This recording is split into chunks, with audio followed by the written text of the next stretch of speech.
Salve amigos e amigas do Papo de Escada, diretamente dos estúdios Pod7 em São Paulo. Estamos começando mais um episódio. Então segura no corrimão que estou com ele, Wesley Oiguchi. E com a nossa convidada super especial que é... Mayara Lopes da Luz. Da Luz, mais uma da Luz, né? Mesa iluminada hoje. A ordem tá certa, né? Tá certo. Ó, tem luz dos dois lados aqui, tem luz, hein? Exatamente. Nós somos a luz. Somos a luz. Você que tá meio nas sombras. Tô apagado. Tá apagado.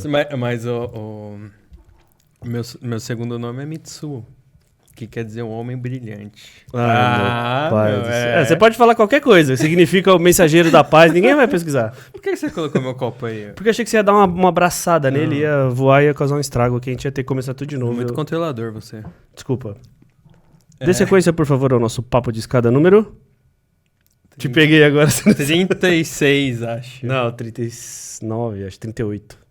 É? Sei lá. Acho que não é não. A produção já sabe qual é o número?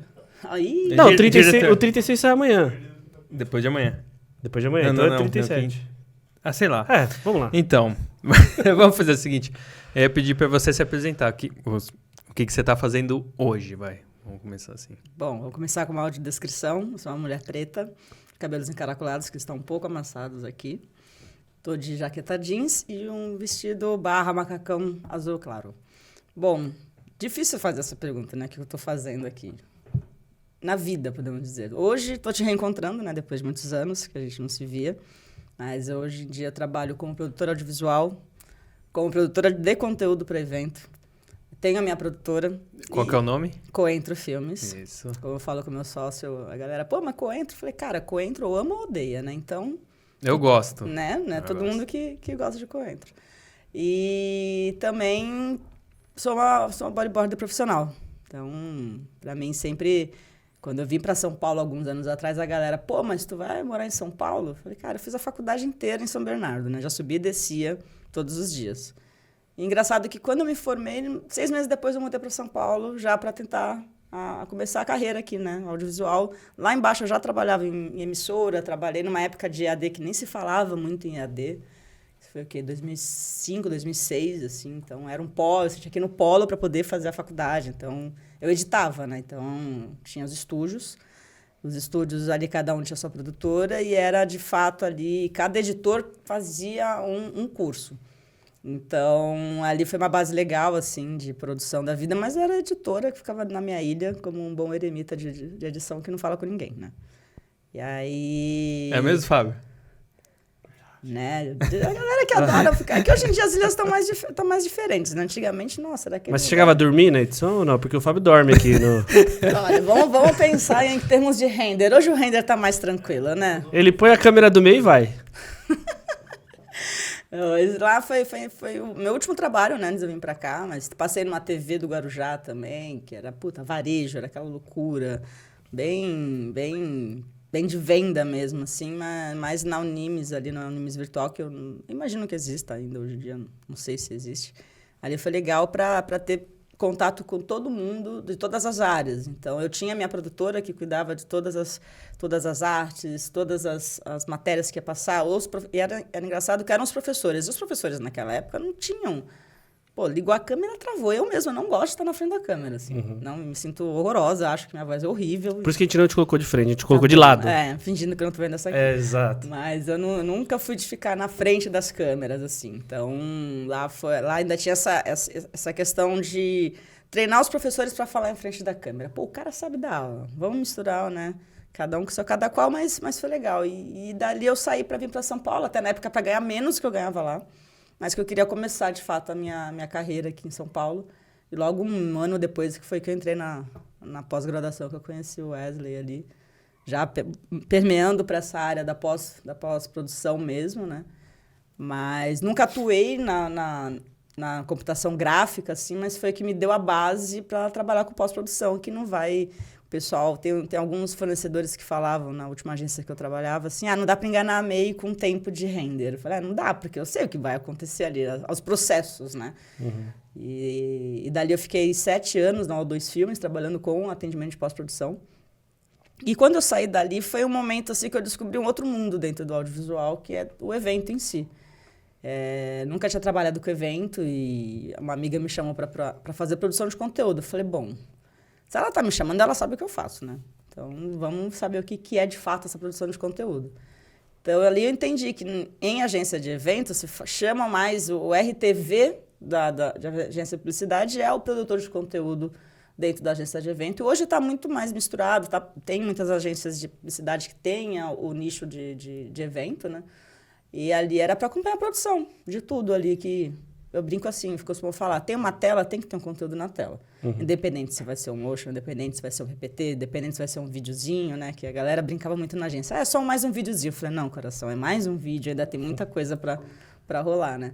E eu posso dizer que eu me encontrei profissionalmente falando, assim, depois de muitos anos ali, né? Parando para pensar, desde a época da faculdade, que eu tive a sorte ali de conhecer várias pessoas, assim, acho que desde o segundo, terceiro semestre ali, eu já comecei a atuar no audiovisual e de encontrar no evento infinitas possibilidades, né? Pô, Você fez metodista? fiz metodista. Fiz arte TV na Metô. Já falou de lá, já imagina que era metodista. É forte, né? Na comunicação e São Bernardo, já juntei os dois. Ah, Metô? Você Metô era ótimo. quer puxar alguma coisa ou eu posso Eu quero que você fale um pouquinho mais da sua infância. Você é nascida e criada no litoral de São Paulo, é isso? Sim, nasci em Santos, mas moro em São Vicente desde o meu mês de idade. Foi até uma questão quando meu pai arranjou esse apartamento, comprou e tal, foi morar em São Vicente. Minha mãe queria matar meu pai. Na época, São Vicente era muito subdesenvolvido, assim, não muito desenvolvido, mas em comparação a Santos, assim, não era a mesma coisa, né? E você vê a cidade melhorou muito, tem muita coisa para melhorar, mas nem vou entrar muito nessa pauta, mas a minha infância foi em São Vicente. Mas era uma época que você ia para Santos para fazer tudo. Então, dali vai da minha infância que eu começo a lembrar muito do esporte, né? Que eu comecei a nadar com 6 anos de idade, assim, valendo num clube. Eu atravessava a saída de São Vicente até a Ponta da Praia em Santos. Minha mãe, guerreira, como sempre, ela dava aula. Minha mãe é professora, né? Aposentou agora. Mas ela saía do colégio, pegava os três irmãos, levava lá para a Ponta da Praia para a gente nadar e voltava para São Vicente. Então, ela fazia essa... Ainda tinha o filho do vizinho, que também era nosso amigo de infância, que todo mundo no meu prédio era uma delícia, assim, que tinha muita criança. E era bem pertinho, assim, da praia? Ou... É pertinho, assim. Até hoje em dia, quem tá morando nesse apartamento, assim, meu irmão, são 2 quadras da praia. De uma praia e 3 da outra, assim. Então, sempre estive no mar, sempre estive na água. Minha mãe brinca que a primeira vez que ela me levou na praia, colocou lá na areia, era a tartaruguinha indo pro mar. Você teve que segurar a criança para não continuar, né? Então, a vivência com a praia, assim... Eu acho que eu tive a real noção do quão é importante a praia, assim, o litoral para mim, quando eu mudei para São Paulo, né? Tem aquela velha história que, quem mora na praia... Já começa a falar errado, né? Não tá morando na praia, mora numa praia, uma cidade que tem praia, né? E quem mora lá, às vezes, no corre-corre do dia a dia, não tem a real noção da importância que tem o mar ali pra gente. Ainda mais eu, né? Que pego onda... Vamos combinar aí, não vou fazer conta agora, mas já faz um bom tempo. Mas sempre tive uma pranchinha de bodyboard, desde pequena. Eu lembro da minha primeira, assim, que era uma Match 77 vermelha, que ela era enorme, mas meu pai ainda falava, vamos levar pra praia? Vai ter que trazer de volta. Então, imagina, 3 cabritos com uma prancha, no final do dia exauridos, assim, eram 3 quadras, mas, nossa, pareciam 3 quilômetros para trazer para casa, né? Então, sempre tive pranchinha e... Pra mim, ali, era a diversão do final de semana, quando nós íamos pra praia. Porque durante a semana eu tava no clube, né? E com 10 anos ali, eu comecei a levar mais a sério a natação. Ganhei minhas primeiras medalhas e aí bitolei na natação. Eu e meu irmão do meio, Daniel. O André não acompanhou muito essa parte, ele é boleiro. Joga bola pra caraca, assim, muito, assim. Mas a natação foi mais eu e o Daniel. E eu nadei, assim, competitivamente, valendo até os meus 14. E aí, 14 anos, né? Você começa a conhecer a vida, começa a vivenciar outras turmas. Eu nunca tinha feito educação física, praticamente, minha vida inteira, porque eu tinha dispensa porque eu nadava. E aí, chegou 14 anos, naquela época, a quantidade era sinônimo de qualidade. Pô, tu pega um adolescente de 14 anos ali, exaure tanto ele, assim. Eu lembro que chegou férias de julho, e aí o técnico falou, pô, não, treinamento 2 vezes na semana, vai fazer 2 períodos. Pô, treinava de manhã e de tarde. Chegava à noite, tava morta, né? E aí eu falei pra ele, tô indo viajar. Nunca mais voltei. E é ali que eu fui conhecer o handball. Com 15 anos de idade, eu nunca tinha visto handball na minha vida. Me apaixonei, comecei a jogar, enfim. Joguei muitos anos pelo colégio, pelo time de São Vicente. E fui começando a vivenciar. Assim, mas a natação sempre foi minha primeira paixão. E justamente quando eu parei de nadar competitivamente, eu comecei, vamos ver ir mais pra praia com bodyboard, né? E eu lembro que era uma raça, assim, nós éramos, sei lá, umas 8, 9 meninas na rua, e eu tinha muita prancha de bodyboard em casa, porque ia estragando, daí eu ia comprando outra, aí não jogava fora e tal. No final, aquelas pranchas serviram para muita gente começar, das minhas amigas. Dessas tantas meninas, só eu e a Juliana, que a gente continuou, nós levamos a sério, assim. Aí depois apareceram mais outras, e São Vicente é um grande celeiro de bodyboard, assim, do estado. E então eu tive muitos amigos e amigas ali que eu acompanhei, que me levaram para campeonato, que fizeram uma turma de bodyboard na escolinha da cidade. E ali com 15 para 16 anos, a bichinha apertou mais, ele pegou mais. Com 16 eu comecei a competir, foi quando eu comecei a levar a sério mesmo, valendo. Falei, eu gosto disso. E a natação ajudou muito nessa base, né? Ajudou muito, que eu vejo até hoje em dia, assim, voltei a nadar depois, óbvio que não consegui ficar em paz, né, ficar quieta. Mas em determinados lugares que você vai competir ou vai surfar, a praia não é tão de tombo que é tão perto ali a arrebentação. A arrebentação, para quem não conhece, é quando você está na praia onde quebra a zona onde tem um banco de areia, né? Então a gente fala que ali é a arrebentação e o outside é após essa área ali que você fica esperando a série. Em São Vicente, não é que nem a Praia Grande, mas é uma remada boa. O menor mar que esteja, você rema muito. E a minha natação me ajudou muito nesse quesito, né? E aí você vai para outras praias quando são mais perto, você ainda consegue ter um sprint melhor, você consegue chegar mais rápido lá fora. Tá o mar ressacado, por exemplo, revirado, aquela coisa horrorosa. Vai ter campeonato? Lógico que vai ter campeonato. Se tiver daquele jeito você não está acostumado a remar, o que acontece? Já tive campeonatos que só eu atravessei, assim, na bateria eu olhava, caraca, não tem ninguém do meu lado. Aí ainda eu saí da bateria, ainda dei um esporro nas meninas, falei, avisa quando não for ninguém atravessar, que eu não vou passar um perrengue sozinha lá no fundo, né? Mas são coisas, assim, que a natação me ajudou muito, até hoje, né? Para mim é um dos esportes mais completos que tem. Mas que naquela época, essa questão de quantidade foi que me tirou o brilho, assim, para continuar. Imagina, eu com 14 anos eu dava 20 mil por dia. Nossa. Não era legal. Não era legal. Isso que nessa época eu já tinha escolhido, já tinha saído da competição de piscina e foi quando começou uma movimentação de treinamentos para biatlon e triatlon. Então eu fiz alguns biatlons na época e tal. Então era uma carga de metragem menor para quem ia pro triatlon. Porém, você tinha o quê? Treino de corrida, né? Não existia maratona aquática ainda assim? Cara, eu não lembro. Isso, vamos falar aí, 96. Pode ser que já tivesse naquela época. Tanto que eu reencontrei muitos amigos. Eu voltei nessa história de voltar a nadar, que foi quando eu mudei para São Paulo. Eu falei, cara, eu fico aqui a semana inteira. Vou só fazer uma academia, não vai ser a mesma coisa do que se eu tiver com alguma coisa de água, né? Então aqui fui achando os lugares onde nadava de graça, Sesc maravilhoso, eu tinha a carteirinha do Sesc na época. Tenho a piscina do Ibirapuera, é do governo do estado, é de graça, as pessoas não sabem. A gente tem uma piscina olímpica maravilhosa dentro do ginásio do Ibirapuera e as pessoas não sabem disso. Caramba. De uns anos pra cá... Eu mesmo não sabia. Não, tudo que tem dentro do ginásio é de graça. Você sabendo as datas, assim, dá pra ligar lá, dá pra ir lá encher o saco das tiazinhas lá da secretaria. E ficava cheio? Então, ficava, mas...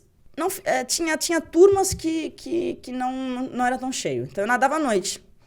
E depois de uns anos pra cá, agora não tem a aula. Você tem o horário livre para você fazer o treinamento lá. Nessa época lá, foi antes de eu operar o ombro, isso, 2009, 2008, ainda tinha um técnico lá que dava um treino. E aí eu fui procurando e tal. E um dia que eu não tinha... Acho que não tinha campeonato de bodyboard. Eu passei e falei, cara, tô vendo muita gente nadar aqui no mar. Isso lá em Santos. E aí eu voltei a fazer uma prova aqui, só pra ver qual é que é, né? Fui e ganhei. Falei, puta, ferrou, né? Vou querer competir mais. E aí, você é competitiva? Quase nada, mas um pouquinho assim. Eu ia perguntar pra ela se essa questão do esporte era mais por saúde ou por competitividade, ou pelos dois, de repente. Uma coisa leva a outra, eu acho. Acho que a competitividade me pegou, acho que desde pequeno, assim. Acho que não teve nenhum esporte que eu fiz na minha vida que eu não competi, eu acho. Acho que só capoeira. Meus irmãos ainda chegaram a participar dos campeonatos de capoeira. Mas fora a capoeira, assim, eu não me recordo, assim, de algum esporte que eu tenha feito que eu não tenha competido. E quando você acha um esporte assim, você já coloca uma meta que você quer ter, algum objetivo de cara? Tô falando porque assim, o seu perfil é extremamente competitivo. Você já coloca isso logo no começo? Não sei se logo no começo, mas se o bichinho me morder na primeira vez que eu for brincar, com certeza. Posso falar até do futevôlei, assim. Final do ano, eu fui passar Réveillon agora com uma amiga lá em Camburi. O mar colou de um jeito que não tinha onda, nada de onda. E nós duas somos muito ativas, assim. Até um dos motivos da nossa amizade ter vingado tanto, assim, é a questão da atividade, assim. Tá parada, não dá, vamos treinar, vamos pedalar, vamos fazer não sei o quê, vamos dar de skate e tal. Faz de tudo. Acho que o skate foi o único que eu não brinquei, porque também me quebrei. Mas... E aí ela, pô, vou fazer uma aula de futevôlei, quer ir? Eu falei, imagina, eu com pé sou horrorosa, assim. O negócio sempre foi com a mão, bodyboard, né? Controle da mão, com handball, né? Nunca foi com o pé. Tem as pernas compridas, só me atrapalha, né? E eu fui fazer uma aula com ela. Pô, me amarrei, assim. E eu fui bem na aula. Antes de voltar para São Paulo do Réveillon, já comecei a procurar onde eu vou treinar em São Paulo e tal, lá. Já ouviu falar de paddle? Paddle? Paddle. É que tem paddle é uma outra É coisa. stand-up. Não, É. stand-up, mas o paddle é um esporte de raquete em quadra fechada também. Não. Mas tá vindo agora. Calma, você vai ver falar muito do paddle. Ele é bem melhor que você. O quê? Tô falando Não, no paddle sim. pra ela competir. No paddle Não, tô sim. falando pra ela pegar um gosto e competir. Não, se ela falar uma semana, ela deita em mim. É lá. tipo o squash da vida? Sem a Ele parede? mistura squash e mistura tênis. Tá. Ele é fechado. Imagina que assim, os caras jogavam tênis em plataforma de petróleo e perdia a bolinha o tempo inteiro. Então eles deram um jeito de colocar um acrílico em volta pra não perder bolinha. E aí a quadra precisou ser menor por conta de espaço, 20 por 10. E eles falaram, pô, por que não a parede fazer parte do jogo? Então ele é tênis com parede. O fundo da quadra e as laterais você pode usar dentro do... Mas a bolinha deve ser mais leve. Não, a bolinha de tênis. Bolinha mesmo. de tênis? É. Nesse passico. É legal. Ele joga em dupla. É bem atual esse. Interessante, eu não Tá conheço bastante. não. Crescendo bastante. Agora que eu falei perto do seu celular, vai começar a aparecer bastante pra você. É, né? Tá aqui, né? Logo Eu aparece. nunca escutei. Olha que eu sou uma...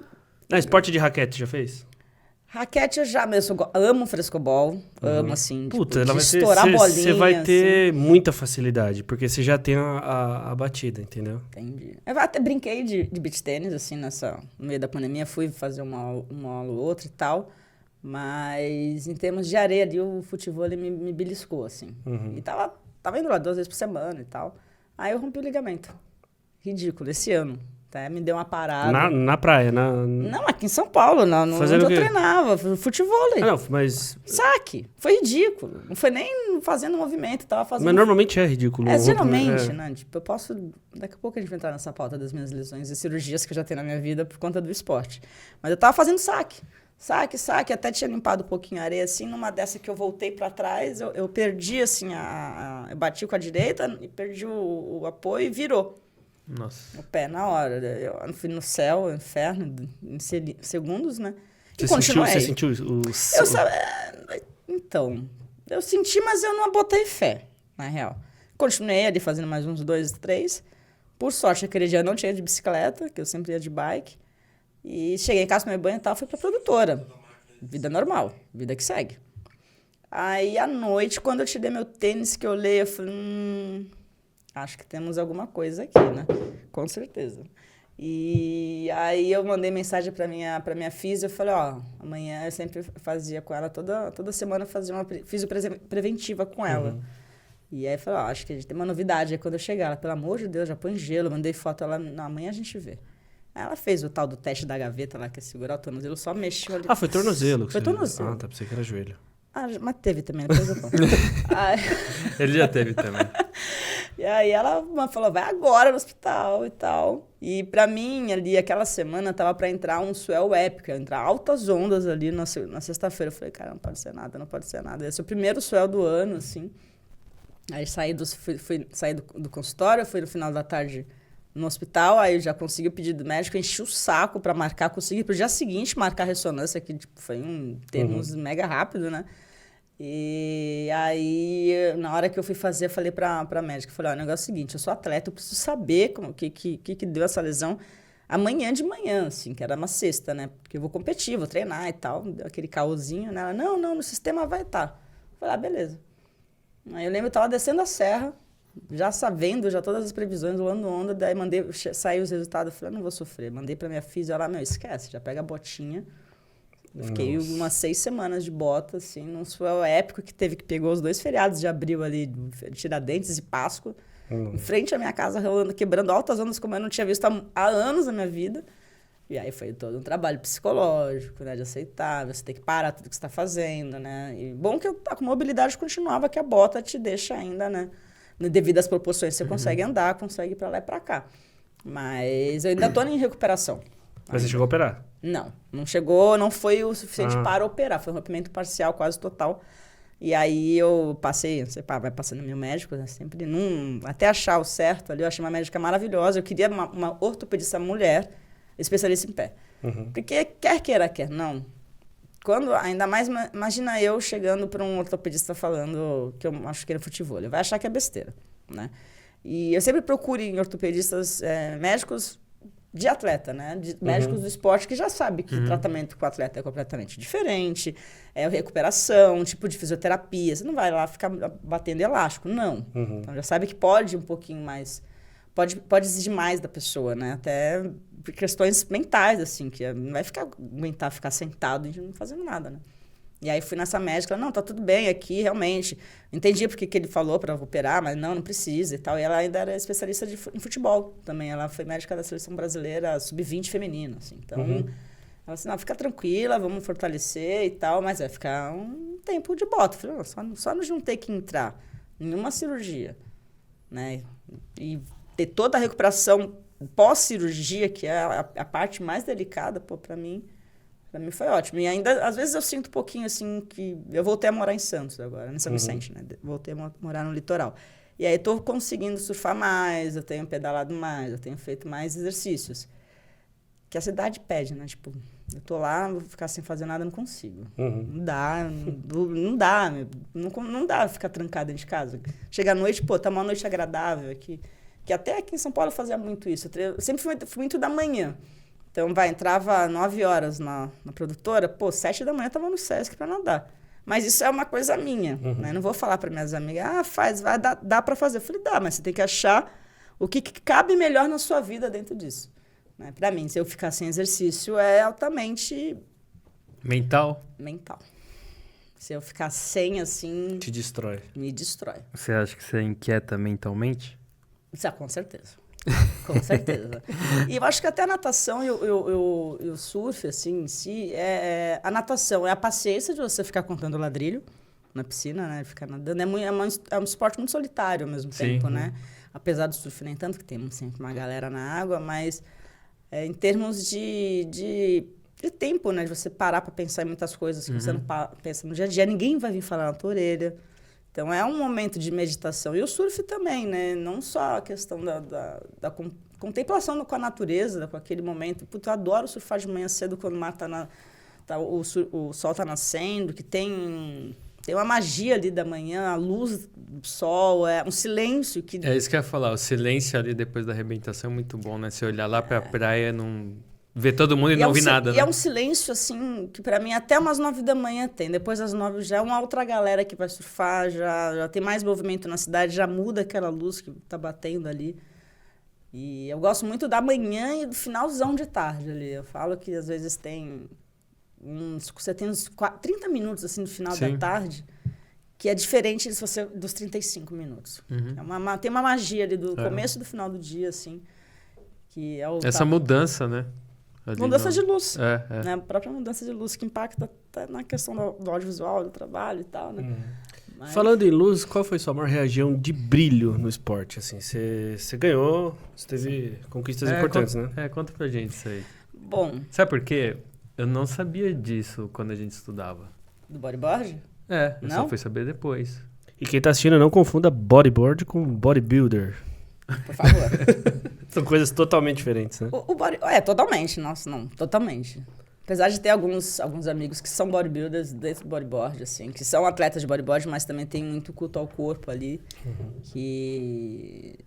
Eu particularmente, não sou muito fã, até de musculação, porque eu acho que tem que ter muita mobilidade, assim. Então, eu prefiro outros tipos de treinamento funcional, Tem umas ginásticas naturais super legais. A yoga ajuda bastante. Então, você tem que ter mobilidade. É um esporte de alto impacto, né? Se engana as pessoas que falam, aquela pranchinha que você faz deitado? É aquela pranchinha que você faz deitado. Porém, não sei se vocês sabem, mas é o esporte aquático mais vitorioso do Brasil, é o bodyboard. Que tem maior número de títulos mundiais. É mesmo? E são as mulheres que são as melhores, assim. Hoje em dia, chegaram muitos outros países, né?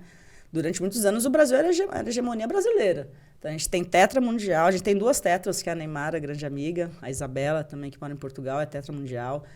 Temos trica, não vou lembrar agora quantas trinas nós temos. Temos bimundial, temos campeãs mundiais. Teve uma época que tinha em torno de uns 24 a 28 títulos mundiais só das mulheres. Caramba. Até a Glenda, né? A Glenda, acho que o bodyboard deu o boom. Muito ali na época que a Glenda foi pra Globo, entenderam o que era o bodyboard. Teve um período de ouro muito grande de bodyboard, ali no final dos anos 80 até o final dos 90. E, enfim, muitas coisas que aconteceram no decorrer do caminho, deu uma queda no momento que o surf cresceu muito. E, tinham marcas bizarras que faziam uns campeonatos ali no Canto do Maluf, em Pitangueiras, que eu lembro que eu era muito pequena, mas que final de semana meu pai levava a gente lá pro Guarujá para surfar. Para passar o dia lá na Associação dos Professores, ali nas Astúrias, e tava rolando um campeonato lá no canto, a gente foi lá assistir, eu lembro assim, tipo, 95, então eu devia ter 13 anos. Então, eu tava nesse campeonato, nem sabia que existia isso como esporte valendo, porque eu nadava, e até tenho amigos que ganharam aqueles campeonatos daquela época, e são meus amigos até hoje, assim, né? Foi isso aí que te chamou a atenção pro esporte? Eu acho que nem tanto, porque eu tava ali, eu acho que foi eu conhecer a galera, foi quando eu saí da Simondinho da natação, que eram meus amigos de toda a vida. Eu não estudava no clube onde eu nadava no final ali, mas eu saí, deu essa descolada, e eu fui vendo o que tinha ao meu redor. Os meus amigos de colégio, assim, até a minha 8ª série, eu não tive muito contato, porque era contato na escola. Saí da escola, eu ia nadar. Então, ali quando eu saí, eu fui vendo o que mais tem além da galera da natação. E foi onde eu conheci as meninas, os meninos lá da minha rua, e todo mundo pegava no de bodyboard, tinha a galerinha da prancha. Meu irmão já tinha começado a surfar, ele parou de nadar antes que eu. E aí eu comecei com ele, assim, até ir filmar ele nos campeonatos e tal. E aí comecei a levar a sério. Quando eu competi foi um Vicentino, lá em São Vicente, que teve. A gente chegou para competir, eu, essa minha amiga Juliana e mais 2 atletas. Chegou lá, tinha 2 profissionais, e aí elas, não, a gente competem vocês. E dali começou uma escolinha em São Vicente, comecei a levar a sério e tal. E aí teve um paulista, isso foi em 98. Lembro que foi até o dia do aniversário da minha mãe. E aí eu fiquei em 2º lugar no paulista. Eu falei, dá pra começar a brincar, levar mais a sério isso. Normalmente quantas meninas competindo? Depende muito do evento. Depende muito do evento, assim. Teve... Naquela época ali, nós éramos, sei lá, umas 8, 6 meninas, assim, que era iniciante, né? E era uma época de ouro do bodyboard profissional, que aí eu fui vendo atrás, fui querendo saber e tal. E nós tínhamos uma turma de bodyboarders, assim, devia ser uns 20 cabeças, assim, do Itararé, que é a praia lá onde eu surfo em São Vicente. E nós éramos, sei lá, umas 4 meninas, o resto eram os meninos, assim, e tal. E aí que eu fui conhecendo sabendo quem eram as pessoas. Sabendo que era a Neymara Carvalho, sabendo quem era a Daniela Freitas e a Mariana Nogueira, que era o Fla-Flu, o Corinthians e Palmeiras, o bodyboard, eram as sempre duas. Dava assim, elas, sempre era final uma das duas, assim, eu amava o estilo dela surfar, e você nem tinha vídeo dessas coisas, era difícil chegar uma VHS na mão pra você assistir. Era muita revista, né? Era Fluir, né, na época. Tinha Fluir bodyboard. Tem ainda uma até hoje, assim, que virou online, que é a Raidit, que é de um grande amigo meu lá, que era do Espírito Santo, mas mora na Espanha hoje em dia. E tinha mais uma outra de bodyboard que eu não vou lembrar agora. Mas tem as gringas, né, até hoje e tal. Então, pra chegar um vídeo de mulher surfando, cara, era uma guerra de você ver isso, né? E aí comecei a competir. Em 98 fui vice-campeão paulista aquele ano. Não, fui campeão paulista iniciante aquele ano. Em 98, e aí no início do ano eu machuquei o joelho. E aí eu parei. Em 99 eu não competi mais, competi um campeonatinho ou outro. E aí eu dei uma abandonada, assim, falei, tava meio focada nos estudos, colégio, 3º ano, vestibular e tal. E aí em 2002 teve um campeonato, ia rolar um paulista, que, o Petrobras patrocinando 6 etapas, no São Paulo, todas as praias de São Paulo, minha amiga, volta a competir, troca de prancha, vamos comigo, essa Juliana. Falei, pô, Ju, não, faz anos que eu não corro campeonato e tal. Fazia, sei lá, uns 2, 3 anos que eu não corria. Aí ela, não, vamos. Eu falei, tá bom, vai, vamos. Aí troquei minha prancha e fui. E aí eu ganhei a primeira etapa. Falei, putz, eu vou ter que competir todo o circuito, né? Falei, bom, ainda dou pro gasto, né? E no meio do circuito foram 6 etapas. A primeira etapa foi na Praia do Tombo. No meio do circuito, eu tava indo tão bem no iniciante, que eu falei, vou competir amador também. Então eu comecei a competir as 2 categorias. Então aquele ano em 98 eu fui vice paulista, iniciante. Aí em 2002 eu fui campeã, iniciante, fiquei acho que top 3 no amador. Aí o ano seguinte eu competi só o amador. Eu acho que foi 2003, foi 2004. Não, 2003 eu fui campeã paulista amadora, 2004 eu fui vice. E aí depois eu machuquei de novo, né? Ainda competi um ano ou outro ali. E fiquei anos sem competir de novo, mas continuei surfando. Eu machuquei o ombro jogando handball. E eu posterguei muito essa cirurgia na minha vida, que eu morria de medo de não surfar mais. Eu nem jogava mais hand. Ombro é complicado, né? Eu preciso do ombro. Ombro e joelho não é nem só a remada, né? É pra levar a prancha ali, né? E aí eu posterguei demais, assim, essa minha cirurgia. Chegou uma época, assim, que um grande amigo meu, o Caio, falou, cara, você tá insuportável. Você sempre tá com dor, você sempre tá... Tem dias que você sai, volta pra casa com dor, vai pro hospital tomar medicação na veia, ele vai resolver isso. Porque vai ser melhor pra você. Eu falei, tá bom. Aí fui, passei vários médicos e tal, você operar, beleza. Aí eu operei e voltei bem depois. Aí no ano seguinte eu fui campeã profissional. Então eu voltei a competir ainda, conheci o treinamento funcional, foi que me ajudou muito na época também, de voltar a ter massa muscular, agilidade e tal. E aí não parei mais, assim. E eu tive algumas cirurgias depois disso, assim, né? Essa de ombro foi a maior que você fez até hoje? Não, de ombro perto das outras, assim. Pra mim, ela foi a primeira, foi mais impactante, era mais nova, né? Acho que eu tinha muito medo de...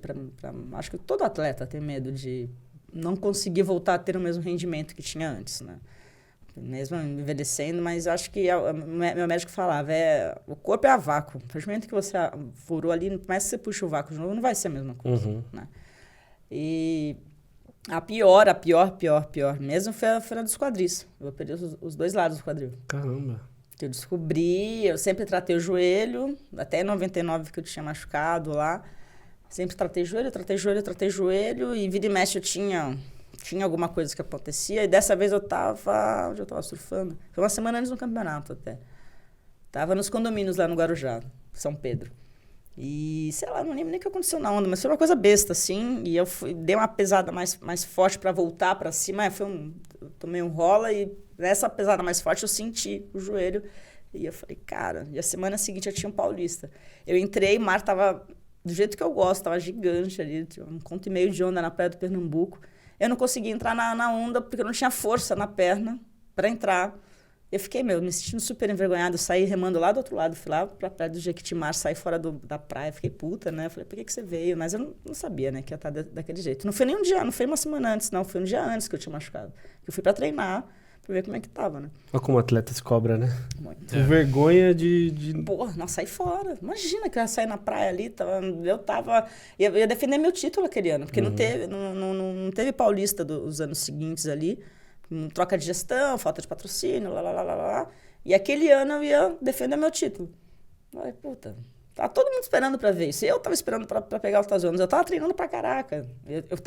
Eu teve o ano 2012, eu corri o brasileiro, então eu consegui todas as etapas do brasileiro. Tinha acabado de voltar de um mundial lá que rolava em Copacabana. E aí, imagina, cheguei, fui surfar, treinar, machuquei, entrei na água, não consegui entrar na onda. Horroroso, do meu ponto de vista, né? Como atleta, assim, né? Não, mas como atleta sempre é. E quem não é, nem perceberia, assim, na real, né? Nem perceberia. E aí, fiz as minhas físios lá e tal, e não melhorava. Aí uma fisioterapeuta amiga da minha mãe falou, vai nesse físio em São Paulo pra te avaliar. Aí fui nele, você tem aí umas coisas no joelho, mas eu acho, aqui pelo seu teste que eu tô fazendo de pisada, de peso e tal, que você tem uma coisa no quadril. Vai nesse cara aqui. Aí fui no Dr. Marcelo, um fofo querido. Ele fez mil avaliações, você tem alguma coisa assim no seu quadril que reverbera no seu joelho. Por isso que você tem coisa no seu joelho que você trata desde os seus 13 anos. E na natação eu nadava peito. Pô, é o estilo que você mais utiliza essa abertura de quadril, né? Então, nadava peito, cara, com 13 anos, de novo, a gente pegando o excesso de treino quando eu era mais nova naquela época, que era esse sinônimo. E aí, com ele assim, ó, antes da gente partir para de fato que vai operar, vamos fortalecer? E eu já tinha parado de treinar, na época que começou a doer. Só que eu nunca tinha tido dor no quadril, sempre era o joelho. Eu parei de treinar, o que aconteceu? Eu perdi massa muscular, perdi mobilidade. E aí começou a aparecer a dor. Então, eram dores absurdas, assim. Eu, tipo, não conseguia andar, às vezes. E aí, ele me passou 20 sessões de físio ali. Das 20, 17 foram fortalecimento. Na 18ª ali que eu comecei a fazer alguma coisa, ele assim, vamos fazer mais exames e tal. Aí fiz aquele horroroso, aquela ressonância, artorressonância, que enfia agulha, e faz coisa, enfim, horrorosa. Ele, tem coisa aí, vamos fazer uma infiltraçãozinha pra ver se você aguenta mais. E aí foi fazendo mil coisas, chegou um momento, ele falou, vamos operar. Eu falei, beleza.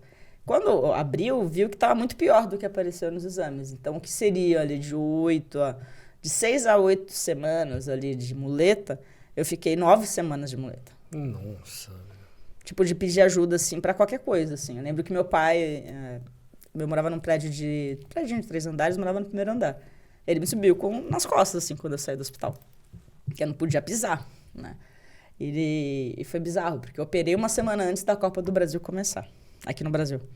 Então, tava todo mundo nos bares e tal. Era uma mobilização dos meus amigos para me tirar de casa para poder ver o jogo. Aí fui ver o primeiro jogo daquela Copa, foi Brasil e Chile. Logo depois foi Brasil e Alemanha. Né? Podia ter ficado em casa. Mas eu não acompanhei, né? Ainda falei, puta, se eu soubesse, tinha comprado ingresso de mobilidade reduzida para poder ver nos estádios. Não fui. Uhum. E eu já sabia que eu ia ter que operar o outro lado, o lado esquerdo. Mas não tinha previsão, não, vamos ver. Mas estava tão ruim o lado direito que forçou tanto o lado esquerdo de ficar andando de muleta e tal, que no final do ano começou a doer demais o lado esquerdo. E aí vai lá, faz mais hidroterapia para poder fortalecer, e aí eu operei o outro lado 9 meses depois. Eu falei, já que eu tô parada, vamos aí, vai. E aí que entra a parte mental, que a gente falou. Ali na segunda cirurgia eu já estava assim, no pico da depressão da vida, né? Nunca imaginei um dia ter depressão, né? Desse meu jeito que sou acelerada, faço mil coisas, né? Mas me tirou exatamente o meu prumo ali, que é o exercício, né? Válvula de escape, né? Válvula de escape. Paixão da vida, né? Eu acho que você meio que nasceu pra isso, né? Eu sou viciado em endorfina, gente, é isso. Tirou a endorfina, vai o quê? Cabeça quase que você trocou a endorfina pela morfina, né? De tanta dor. O quê? Troquei. Chegou? Porque logo depois, assim, eu emagreci muito, né? Você vê minhas fotos, assim, você não fala que sou eu. Cheguei a pesar 50 e tantos quilos, assim, porque eu perdi minha massa muscular que eu tinha. E aí, quando eu ainda fiquei mais um tempo, eu tinha marcado isso, foram 1 ano, 9 meses e tanto, assim, fora da água, sem surfar. Não, foram mais, foram quase 2 anos sem surfar. Só que não vai voltar assim, né? Uhum. Não é estalar de dedos, não é o Thanos, né? Pá, voltou. Não é isso. Tem todo um trabalho ali. E nesse período, eu tive uma contratura muscular aqui subindo no busão. Ridículo também. Mas é isso, fraca, né? Fui subir, puxei, senti na hora e falei, meu ombro não é. Que era uma dor fantasma, que os médicos falavam, que eu fiz 1 milhão de procedimentos, assim, de bloqueio de nervo. Eu nem vou lembrar o nome das coisas. E eu continuava sentindo a dor. Então, era uma dor psicossomática, na real. Que eu fiquei tratando durante um tempo com morfina. Eu tomava, sei lá quantos remédios eu tomava por dia. Eu vivia à base de remédio para dor. E era uma vida horrorosa que eu estava tendo ali. Muita medicação. E aí eu fiquei internada 1 semana com bomba de morfina na veia. Por conta dessa dor. Foi véspera do carnaval. Ainda quando eu voltei para casa, eu tinha soltado no meu apartamento. Foi maravilhoso. Mas tá tudo certo.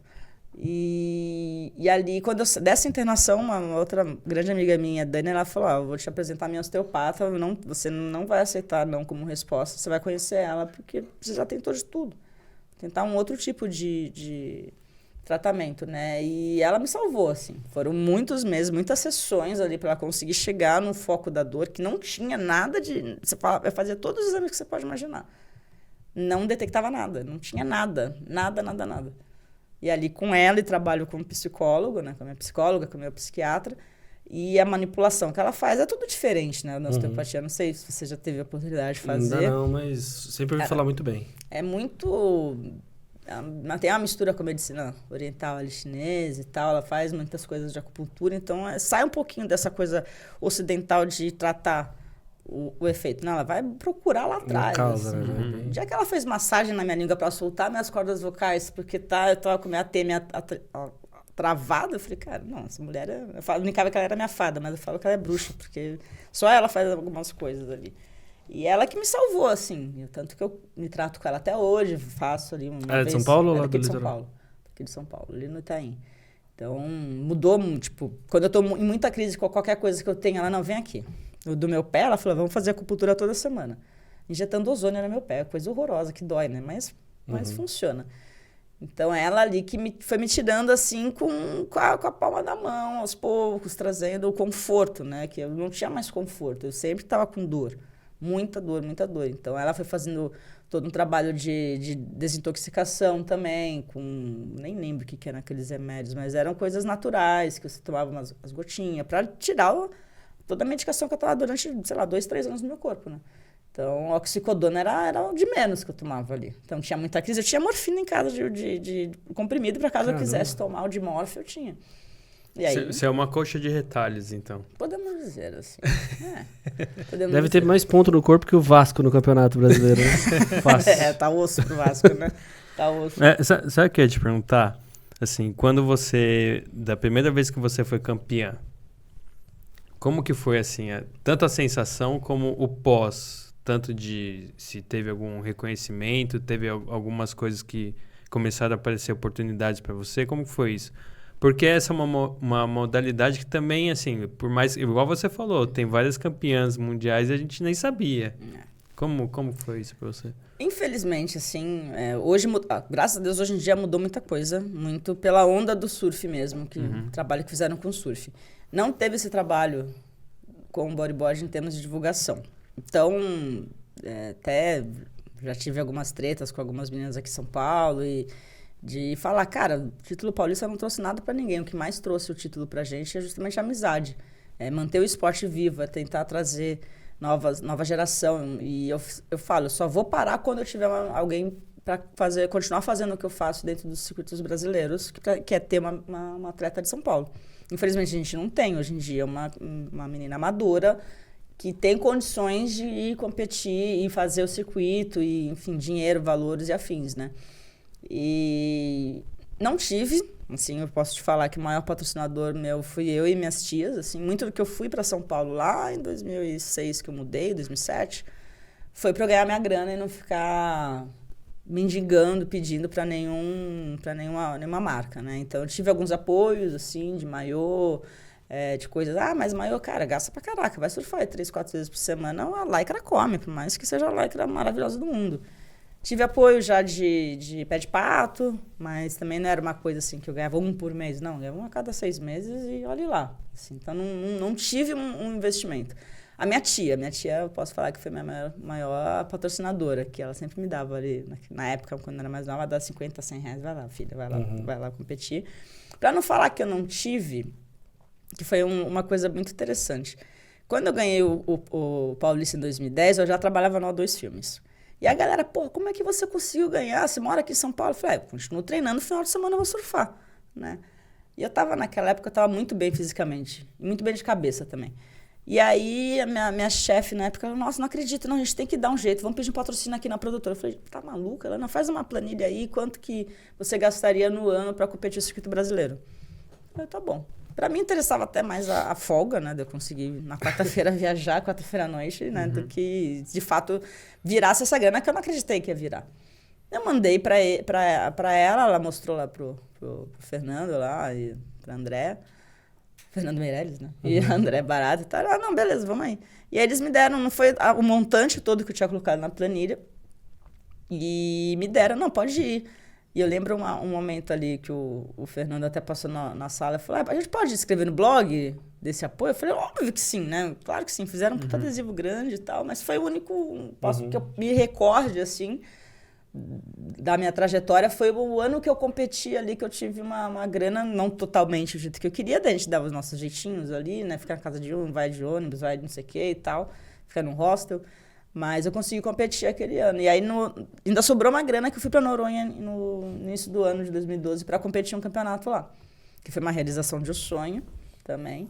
E fui bem naquele campeonato, fiquei em 5º lugar. E é que é praticamente um brasileiro, né? Então acho que de termos de reconhecimento, de patrocínio e tudo, foi esse momento que a O2 me patrocinou. Fora isso, assim... Não, e eu sempre tive muito isso na minha cabeça, né? Cara, eu vou trampar, vou ter a minha grana para eu me pagar minhas trips, para eu pagar meus campeonatos, sempre visando ter essa folga, que geralmente um campeonato ali, dependendo da quantidade de atletas e categorias que tem, pode ser de 4 a 3 dias, assim. Então, tem essa janela, né? Que, né? Todo mundo consegue estar na quinta-feira lá no Espírito Santo, na Barra do Jucu, para competir. Isso que ainda estou falando do Espírito Santo, que está mais perto aqui, né? Esse ano está bem interessante o circuito brasileiro, calhou de algumas etapas. Eu estava muito na pegada de ir, mas machuquei. Falei, segura o reggae aí, né? Dá uma sossegada. Mas a confederação tá com um projeto bem interessante esse ano e separar. Eu não gostei muito desse formato que eles separaram o profissional do amador, porque tem muito atleta amador que ia junto com o profissional. E quanto mais gente tem, você vai para um lugar, aluga uma casa, faz uma galera para estar lá. E nesse último que teve agora no Paraná, eu já tava começando a voltar a surfar mais vezes, mas eu falei, cara, não, calma. De repente, a última etapa eu vou lá dar uma atrapalhada no ranking lá das meninas, mas eu quero voltar. Mas o que mais me trouxe no bodyboard, assim, além das amizades e a qualidade de vida, trabalhei a equipe ali também, né? Eu fiz parte da Federação Paulista de Bodyboard, na FEBESP, em 2017. A gente fez uma gestão bem legal, todos atletas, assim, uma galera mais velha. Tem o Aldício Chumbinho, que foi um dos grandes atletas de São Paulo, assim, que teve batalhas épicas com o Guilherme Tâmega, que é o nosso ex-campeão mundial.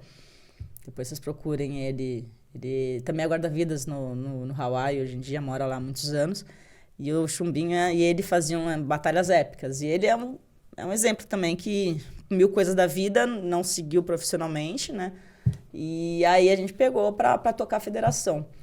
Por 1000 coisinhas que não valem a pena nem relembrar. E acabou essa turma, que nós éramos em 8 pessoas, cada um cuidando com o que sabe fazer, né? Eu estava com a área de comunicação, que depois eu fiquei na vice-presidência com ele, então tinha o Coutinho, que ele cuidava de financeiro, o Paulo, que era o design, enfim, a gente dividia, porque uma pessoa só não vai fazer verão, velho. Não vai se enganar, é muita coisa. Sempre vai ter alguém que vai vir perguntar alguma coisa, vai fazer e tal. Então a gente conseguiu fazer um evento na Praia do Tombo que foi memorável, assim, em termos de... Foi a primeira etapa que a gente igualou a premiação para o feminino e masculino, de ter muitos atletas ali, de premiação em dinheiro, premiação em kit. E aí acabou que a gente saiu da federação, assumiu uma outra gestão, e o Chumbinho me chamou para estar com ele na Associação Guarujaense. Mesmo sendo de São Vicente, ele falou, vamos embora. Eu falei, vamos embora. Então eu estou com ele lá, esse ano a gente conseguiu, estamos fazendo o circuito guarujaense de bodyboard lá, já tivemos 2 etapas, que foi o de verão, e agora temos mais 2, que é o de inverno. E até agora, dia 27, a etapa vai ser iniciada, e aí fecha com a última etapa, que aí a gente volta para o tombo. Então, foi um projeto... Aí tem que fazer as coisas certinho, né? Então, vamos escrever um projeto na prefeitura? Tá, vamos. O que a gente sabe fazer de projeto? Nada. A gente sabe fazer por um evento na praia, vai saber fazer o cronograma certinho e tal. Então, chamamos uma assessoria para regularizar toda a Associação Guarujaense, para escrever esse projeto. Temos uma escolinha também, que é lá no canto da Enseada, no canto da Caveira, que é o projeto Água Viva, de criação de logo. Fizemos tudo certinho e que saiu do papel. Então, e é um evento que foi aprovado pela Prefeitura do Guarujá, pelo Promify. Então, o atleta não paga inscrição. E aí, a primeira vez que a gente está fazendo inscrição em plataforma, aí você vê que uma galera... É preguiçosa, às vezes, né? Ou tá acostumada. Mas guarda a minha inscrição, é um coração. Vai ter que fazer no aplicativo. Mas não estava em casa mesmo. Você tá no Instagram o tempo todo, você não vai parar. Instalar o aplicativo lá para fazer a sua inscrição. Tenha tenha o seu profissionalismo como atleta de... E como eu que fico vendo todas as inscrições, eu vejo o atleta ali 18 horas e 30 segundos estava lá na plataforma, com que é o comprometimento. A gente já está dando a inscrição gratuita, né? Para o atleta com premiação em dinheiro. E aí eu fui vender o projeto para algumas marcas para também ter kit, né? Que o dinheiro é só para o profissional. Aí tem o Open, esse ano, como esse tipo de projeto que a gente escreveu não pode ir menor de idade. E aí também tem que ter todas as diretrizes ali para passar para a galera de fazer certinho as inscrições. Aí, por que eu não posso? É Open. Eu falei, o que é Open? Não tem problema, você não tem 18 anos. Então, a gente está com o projeto para o ano que vem para ter uma categoria de base, para poder fazer um campeonato separado para a molecadinha que precisa ter. E tem ainda mais com essa escolinha, não só essa, tem o pessoal do Instituto lá que tem na escolinha na Enseada, que eles fazem um trabalho maravilhoso também, que é uma molecadinha do carente ali, do morro ali atrás do Guarujá, na Enseada mesmo, e cuida-se, né? Se não preza pela base, como é que você vai querer lá na frente que a gente continue tendo vários atletas? Já estão surgindo novos atletas, assim, desse mesmo instituto, que é o Nicolas, né? O Nicolas Bastos, o moleque tá quebrando, assim. Já tá com um patrocínio de uma marca do Guarujá, já tem um suporte. Então, eu fico pensando assim, aonde foi que o bodyboard perdeu o fio da meada do que era no final do... Eu cheguei a pegar ainda um pouquinho, assim, de ver com meus olhos, não vivenciar tanto, né? Mas o que o surf fez, assim, eu vi um post esses dias que disse tudo. Deram dinheiro, deram estudo, deram preparo físico, deram preparo psicológico. Os moleques foram lá e ganharam tudo. Era foto o Gabriel Medina, o Felipinho Toledo e o Ítalo Ferreira. Eu fiquei Ítalo Nogueira, que eu conheço o Ítalo Nogueira. Eu não lembrava dele, ele tem o Adriano Souza, né? O Mineirinho. O Mineirinho foi o cara que puxou toda essa molecadinha. Que, aliás, né? Ele tá de técnico da seleção italiana agora, né? Sim. Queremos ele aqui, viu? Mas ele tá morando ele tá morando em Santa Catarina. E esse foi um menino que eu vi surfando muito porque ele competia com meu irmão. Então, ele foi um cavaleiro solitário durante muitos anos no circuito mundial, né? Eu lembro na época, quando era transmitido ainda na ESPN, o circuito, só mostrava as baterias dele. Então, a Vivian Mesquita chamava, daqui a pouco vai ter bateria do Mineirinho e tal. Eu ficava o dia inteiro vendo esporte em casa, né? Aí você só via a bateria. Eu acompanhar todo esse crescimento aí do surf desde 2014, o William Bonner falando que fomos campeões. Eu lembro quando o Medina ganhou em Chopo, que tá rolando a etapa agora lá no Tahiti, em Teahupo, né? Quando ele ganhou a etapa, entrou ao vivo o William Bonner falando, assim. Falei, cara, olha o vencimento de onde o surf chegou. Mas foi um cuidado de base, não só de base, teve algumas agências aqui na época que trabalharam as marcas para patrocinar esses meninos. Quando você imaginou na vida que ia ver, Guaraná Antártica patrocinando o surfista, e foi patrocinando o Medina.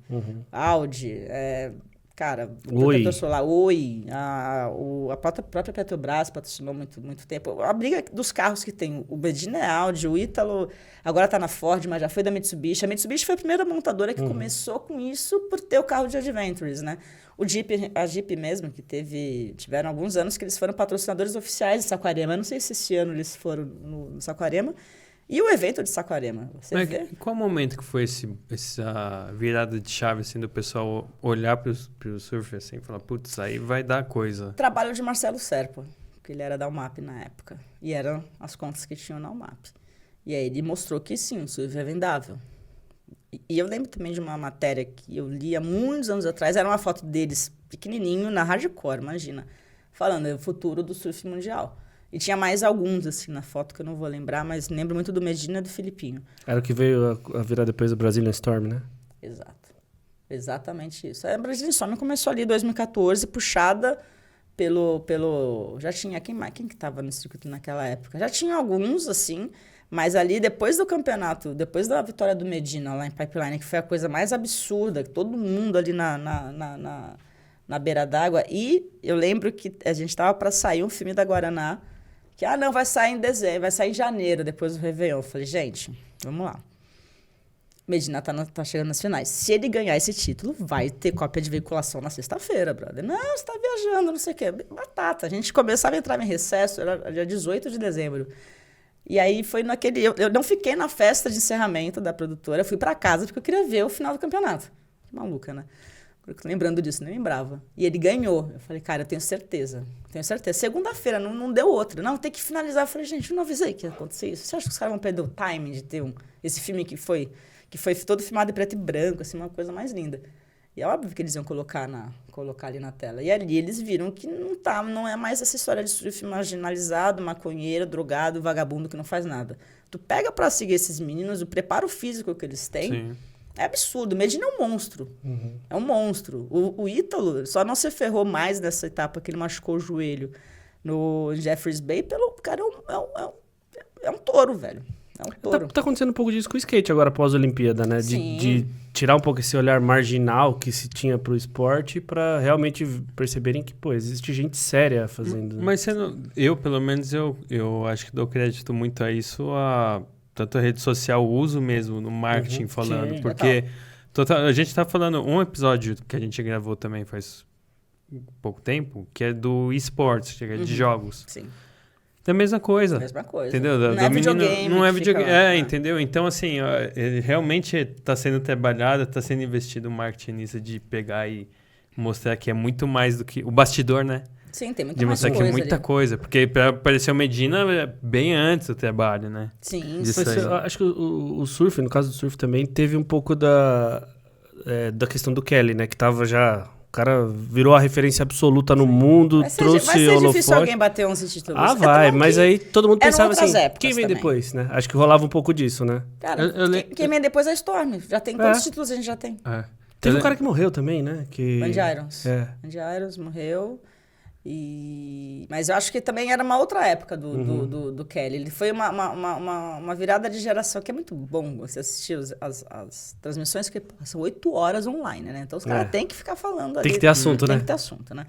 Então, contando um pouco como é que era, faço até esse comparativo no bodyboard mesmo. Quando a Glenda, se eu não me engano, é tetra também. Mas, naquela época, o circuito não era pela GOB, que era a antiga entidade, hoje em dia a IBC Tour, que era a entidade do bodyboard na época, e o título era definido em uma etapa, que era em pipeline. E aí, não era todo mundo que ia pra pipeline.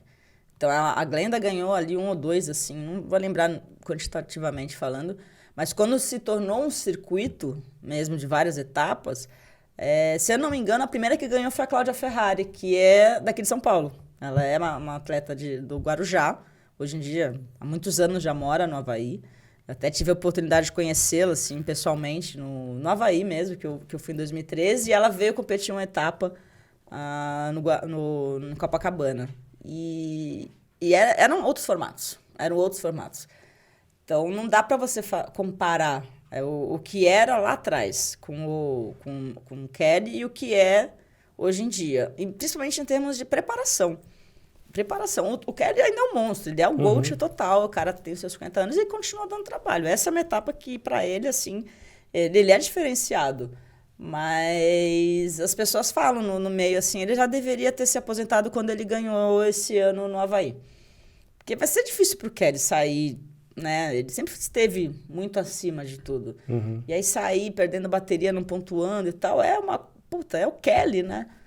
Então, e a visão da esportista, né? É o Kelly. E às vezes você vê até os comentaristas falando, sabe? Não precisa passar por isso, né? Não. E eu tô vendo uma outra realidade no bodyboard com essas voltas, né? A Neymara, ela faz uma etapa do Mundial lá no Espírito Santo, que ela é de lá, né? Que é só feminino. Que já tiveram muitas coisas dentro do bodyboard que... O machismo, né? Mas não é legal ver as meninas surfando. Porque não tem essa potência. Lembrando que, né? Vamos ver quem tem mais títulos somos nós. Tinha atletas que vinham morar no Brasil para competir o circuito brasileiro para estar nivelada com as meninas. A Nath Aguirre, eu acho que morou aqui lá na Bahia, eu acho. Não lembro. E você falou de passagem que a premiação era discrepante entre homem e mulher? Absurdo. Tanto que... Mesmo com tudo isso... Nossa, que novidade, né? Ela tá falando uma novidade, né? Então, no circuito mundial, eles colocaram, agora, já faz alguns anos que as meninas ganham a mesma coisa. Mas tem menos mulher. Daí, sabe? Por que tem menos mulher? Onde foi que parou? E teve uma época, que ano que foi isso? Que a Sebrasb unificou a categoria amadora com a profissional, compete todo mundo junto, mas um é que é separado, beleza? Beleza. Pô, tu vai colocar um moleque do Sub-17 para competir, para jogar um Corinthians e Palmeiras com todo o time oficial, os adultos? Pô, o moleque vai se babar ali. Mas tem uma grande questão de gênero mesmo. O menino vai querer esmirilhar o ídolo dele. A menina, às vezes, não vai nem querer entrar na água porque ela pode perder de lavada e ela pode até ser melhor do que aquela profissional. É gênero. E aí você vê as entidades com muitos homens, vê os organizadores só homens, vê os juízes só homens. Pô, isso tem que... A balança nunca vai ser equilibrada. E aí começou a ter uma geração de atletas organizadoras de evento. E aí é onde eu entro também, nesse meu quesito aqui dentro de São Paulo. E a Neymara fez, já é o segundo ano que teve esse ano, o Arrini Pro, que é um evento só para mulher, não tem só o campeonato acontecendo em si, existem outras coisinhas que rolam, um passeio, vai visitar coisas da cidade, vai ter um jantar, tem um meeting, tem aquela coisa que não é só a competição em si, que está todo mundo ali, é pelo esporte. E existia um campeonato em Caravelos, eu acho, na praia, lá em Portugal, que também era nesse esquema, mas entravam outras categorias, assim, outras modalidades, que era longboard, pranchinha, stand-up e o bodyboard. Então, esses campeonatos voltados para mulheres são necessários acontecer por muitos aspectos, mas principalmente para o homem estar junto com outras mulheres organizando, ver como é que é a visão da mulher ali também. Então, a Ney fez uma parada assim que trouxe as meninas das antigas para competir. Ela pôs um Master feminino. Então, existe hoje em dia o Master, além de ser uma coisa assim, que para muitas atletas, assim, eu digo, a faixa etária, já são, uma grande turma já está 40 a mais. Que idade que é Master? Master, se eu não me engano, a partir de 35. 35? Eu falei, não me recuso, eu não vou competir nunca com Master, isso aqui já estou repensando. Mas, mesmo tendo Master, além da Neymara, tem a Nicole, uma grande amiga também lá do Rio. Ela fez o Rio delas em 2019, antes da pandemia, e pôs o Master. E era uma etapa do brasileiro só para as mulheres. Pô, ela colocou mais de 120 atletas, mas foi uma parada louca, assim. E antes dela ainda teve a Renata Cavalheiro, que fez musas do bodyboard durante 2, 3 anos no Rio. Eu ia pro Rio para competir, 2004, 5 e 6, 16, não, 6 eu acho, eu acho que era isso. Que também, a primeira etapa, ela pôs uma mulherada absurda, assim, de botar todas as categorias de base, por PCD, por o Master, por o profissional. E a gente trocando ideia no da Nicole, eu falei, cara, se você parar pra pensar, das 32 atletas profissionais que estão aqui para competir, dessas 32, 24 já têm idade de Master. E estão em alto nível. Inclusive, quem ganhou a primeira edição, lá em 2019, foi a Joselene Amorim, que na época ela estava com 48 para 50 anos. Porra, como é que tu vai parar de competir vendo a mulherada quebrando? E a Josi dá um trabalho absurdo, assim, absurdo. É uma puta atleta, assim, super competitiva. E ela ainda é de uma geração de muita linha, um 360 bonito, mas que tem a radicalidade como a Neymara tem, que sempre foi o que me chamou a atenção lá atrás, que eu sempre me inspirei na Ney. Quando eu conheci a Neymara, assim, e hoje eu tenho ela como amiga, puta, a minha mãe que brinca, você vai já encontrar a Neymar e tal, que eu tinha pôster da Neymar. Pô, hoje a gente troca ideia sobre evento, assim, né? A filha dela veio para São Paulo, ela veio até o rodoviário, enfim. Mas ter essa visão de trazer essas meninas, e eu acho que, se eu não me engano, da Neymar teve a Grandmaster, que aí é para cima de 45 ou acima de 50. Então, trouxe essas meninas que foram dessa época de ouro, que construíram toda essa linha de bodyboard lá atrás para competir de novo. Então, elas fizeram van das belas, saía do Rio de Janeiro, ia de van até lá, tudo documentado, conversado e tal. Eu fiquei mal que eu não fui esse ano, que foi bem perto da minha lesão. Mas ano que vem eu quero ir, quero ver se eu consigo levar uma turma daqui de São Paulo.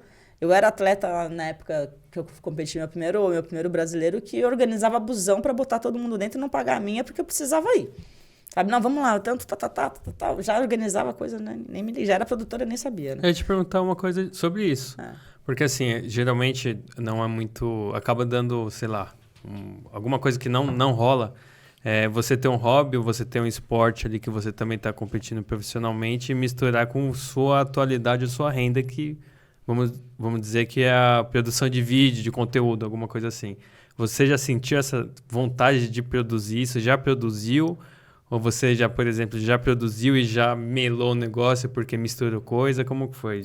Já rolou isso? Ó, eu vou te falar que a minha primeira experiência no audiovisual foi fazendo um programa de surf com o Wilson Piolho, que ele tinha um programa na rádio lá em Santos.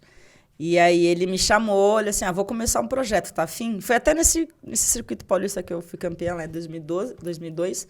Ele, vamos aí e tal. Era uma coisa assim que a gente fazia no quintal e ficava maravilhoso e ia lá pra TV da TV Santa Cecília lá. Então era um programa de 15 minutos que ele falava das notícias do surf na região e mundial. E ali eu fui produtora dele. Então era essa cortina aqui, fazia o chroma key, e era no fundo da janela da casa dele, assim, um microfonezinho aqui e tal, ainda tinha aplicava no chroma ali, session, não sei o que. YouTube? Onde que era isso? Era na TV Santa Cecília, era TV veiculado mesmo. na TV, 15 minutinhos de programa. E eu não sei nem quantos programas, eu já falei pra ele, vamos botar no YouTube isso, cara. Ele, você tem que botar nas fitas, ele tá morando, acho que em Natal agora. Então, foi um cara que eu aprendi muito. Eu sempre quis editar, é eu que edito e tal. Eu falei, me deixa editar, né? E aí eu fui trabalhar na TV no Guarujá e quando eu saía, eu falei, tô de boa, quando precisar me chamar. E não ganhavam nada, tá? Eu ganhava experiência, assim, de vida ali, de estar com ele, né? E aí ele falou, tenho 2 notícias boas. Aliás, uma boa e uma ruim. Qual que você quer primeiro? Eu falei, fala boa, né? Pra começar bem. Ele, vou deixar você editar esse programa hoje. Eu falei, mentira. Eu falei, qual que é a ruim? Ele é a última. Eu falei, Esse mercado dele é bem... Todo mundo conhece todo mundo? Você Qual, conhece do algum... surf ou audiovisual? Audiovisual. Cara, eu fico surpresa, assim, quando eu reencontro alguém, assim, hoje mesmo. A menina, tem essa pessoa aqui da produtora pra orçar e tal. Daí eu falei, cara, eu conheço essa mulher. Daí quando eu fui mandar mensagem, era ela mesma. No final, eu acho que sim. É mais da questão de produção, né? Tem um amigo nosso que ele trabalha com isso lá em São Vicente. Só que ele tá trabalhando agora com política. Eu ia perguntar pra ela o que ela acha de São Vicente, se tem alguma coisa pra melhorar, porque a gente tem um canal direto na prefeitura lá. Eu acho que Um beijo, Keninho. Kennedy Louis.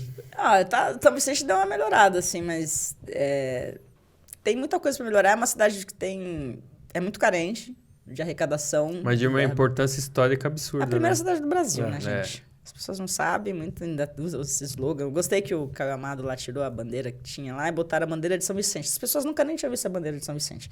São Vicente tinha essa bandeira do Brasil lá, que é no Guinness, né? Puta, tá, legal, mais uma bandeira do Brasil. Ele não, foi lá e colocou a bandeira de São Vicente. Falei, gostei. E tem todo um problema aquela bandeira, que se chove, molha, ela é muito pesada e faz barulho, enfim, mas tá lá de São Vicente. E tem muita coisa para melhorar, assim, deu uma destruída no último governo que teve aí, mas falta, né? Uma cidade que não tem muita arrecadação, né? Não é tão, financeiramente falando, em termos de Santos, Praia Grande ali. São Vicente é muito pequena na parte do litoral. Ela é muito grande da área continental. Muito grande, assim. Eu mesma não conheço muitos bairros de São Vicente. Então, a área continental, você pega ali, vai até mais do que a Tupi, na Praia Grande. Pós-pista, que tem o Rio, tem a área continental. São Vicente faz divisa com Itanhaém, faz com Mongaguá, faz com São Bernardo, faz com Cubatão. Então, em área, é uma parte muito grande, mas é carente também com a população, né? Mas tá tendo um resgate, assim, de orgulho da população É lá, o não tá? Vicentino, né? Que chama? Quem é de lá? Calunga. Calunga? Calunga. Ah, é? Eu não sabia. Eu também não sabia, não. Essa daí é coisa lá de São Vicente. Né? Vai para os cortes. Calunga. Agora eu vou puxar com você um outro assunto que rolou quando a gente estava marcando de você vir aqui. Você falou que em algum momento encontrava a sua até opção, a sua escolha sexual, vamos dizer assim.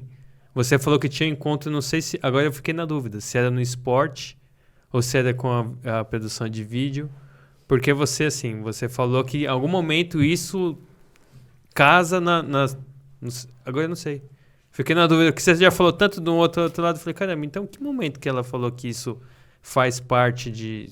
Tem uma ligação disso com o esporte, com a produção de vídeo? O que exatamente? Porque essa é a sua escolha sexual mesmo, sua opção. Não é escolha, né? Já não é nem opção, o jeito certo de falar. Eu acho que é você se descobrir como um ser humano, assim, Sim, sabe? sim.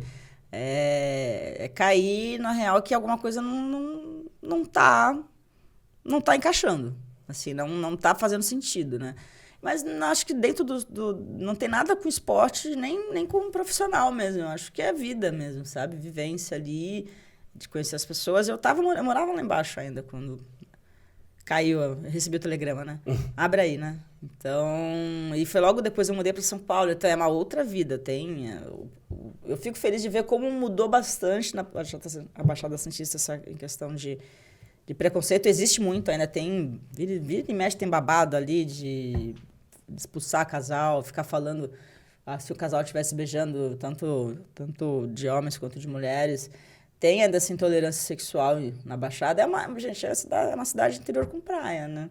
Não que o interior tenha isso, mas é muito pequeno, todo mundo sabe quem é quem. Vai falar, sou de Santos, Calcanal, não, sou de São Vicente, da onde e tal. Em algum momento, né, tem a brincadeira de Santos, que Santos é um ovo. Sim, é um ovo, de codorna ainda. Em São Vicente é menor ainda, assim, em termos de você saber quem são as pessoas. Mas dentro do esporte, assim, demorou um pouco para as pessoas saberem que eu sou lésbica. E no audiovisual, não. Acho que talvez... O audiovisual já é mais aberto, né? Acho que é um momento... Mas até mesmo no audiovisual demorou um pouco, assim. E... sei lá, você tem tanto contato com tantas pessoas maravilhosas, assim, uma diversidade muito grande, né? Que você vai encontrando a sua turma dentro disso, né? Acho que essa é a minha vivência no AO2 mesmo, assim, quando eu fui ver, conhecendo a galera e tal, vendo que tá tudo bem, que não era tão assim aqui na Baixada, né? Aliás, lá na Baixada. Então, eu lembro que eu subia a serra para fazer balada, descia de quinta-feira, jovem, né? Subia quinta-feira, descia direto pra produtora trabalhar e voltava na sexta. Quantos quilômetros tem de São Paulo até São Vicente? Dão 77, de porta a porta. Caramba, é muito louco como muda tudo, né? Você sai da cidade de 70 quilômetros só de distância, vem para um outro e tudo muda. Tô falando, às vezes você anda isso dentro de São Paulo e não muda nada, né? Até o dobro. Dentro da capital. Você vai de uma extremidade à outra. Às vezes você anda 67 até São Vicente, mudou tudo. Mas até dentro de São Paulo, dependendo de onde você vai estar ali, vai ter uma mudança, assim. Você vai... Às vezes não parece que é a mesma cidade, é o mesmo lugar. Exatamente. Então tem... Como é que eu posso falar? Tem essa intolerância mesmo, assim, né? Eu tava vendo alguma coisa esses dias num perfil de Santos. Santista tem o rei na barriga, de ficar falando das coisas. E muitas vezes é isso. Subiu a serra, vê que acorda, brother, não é isso. Esse pensamento arcaico aqui, cabecinha, não. Abre, tem que expandir, tem que expandir.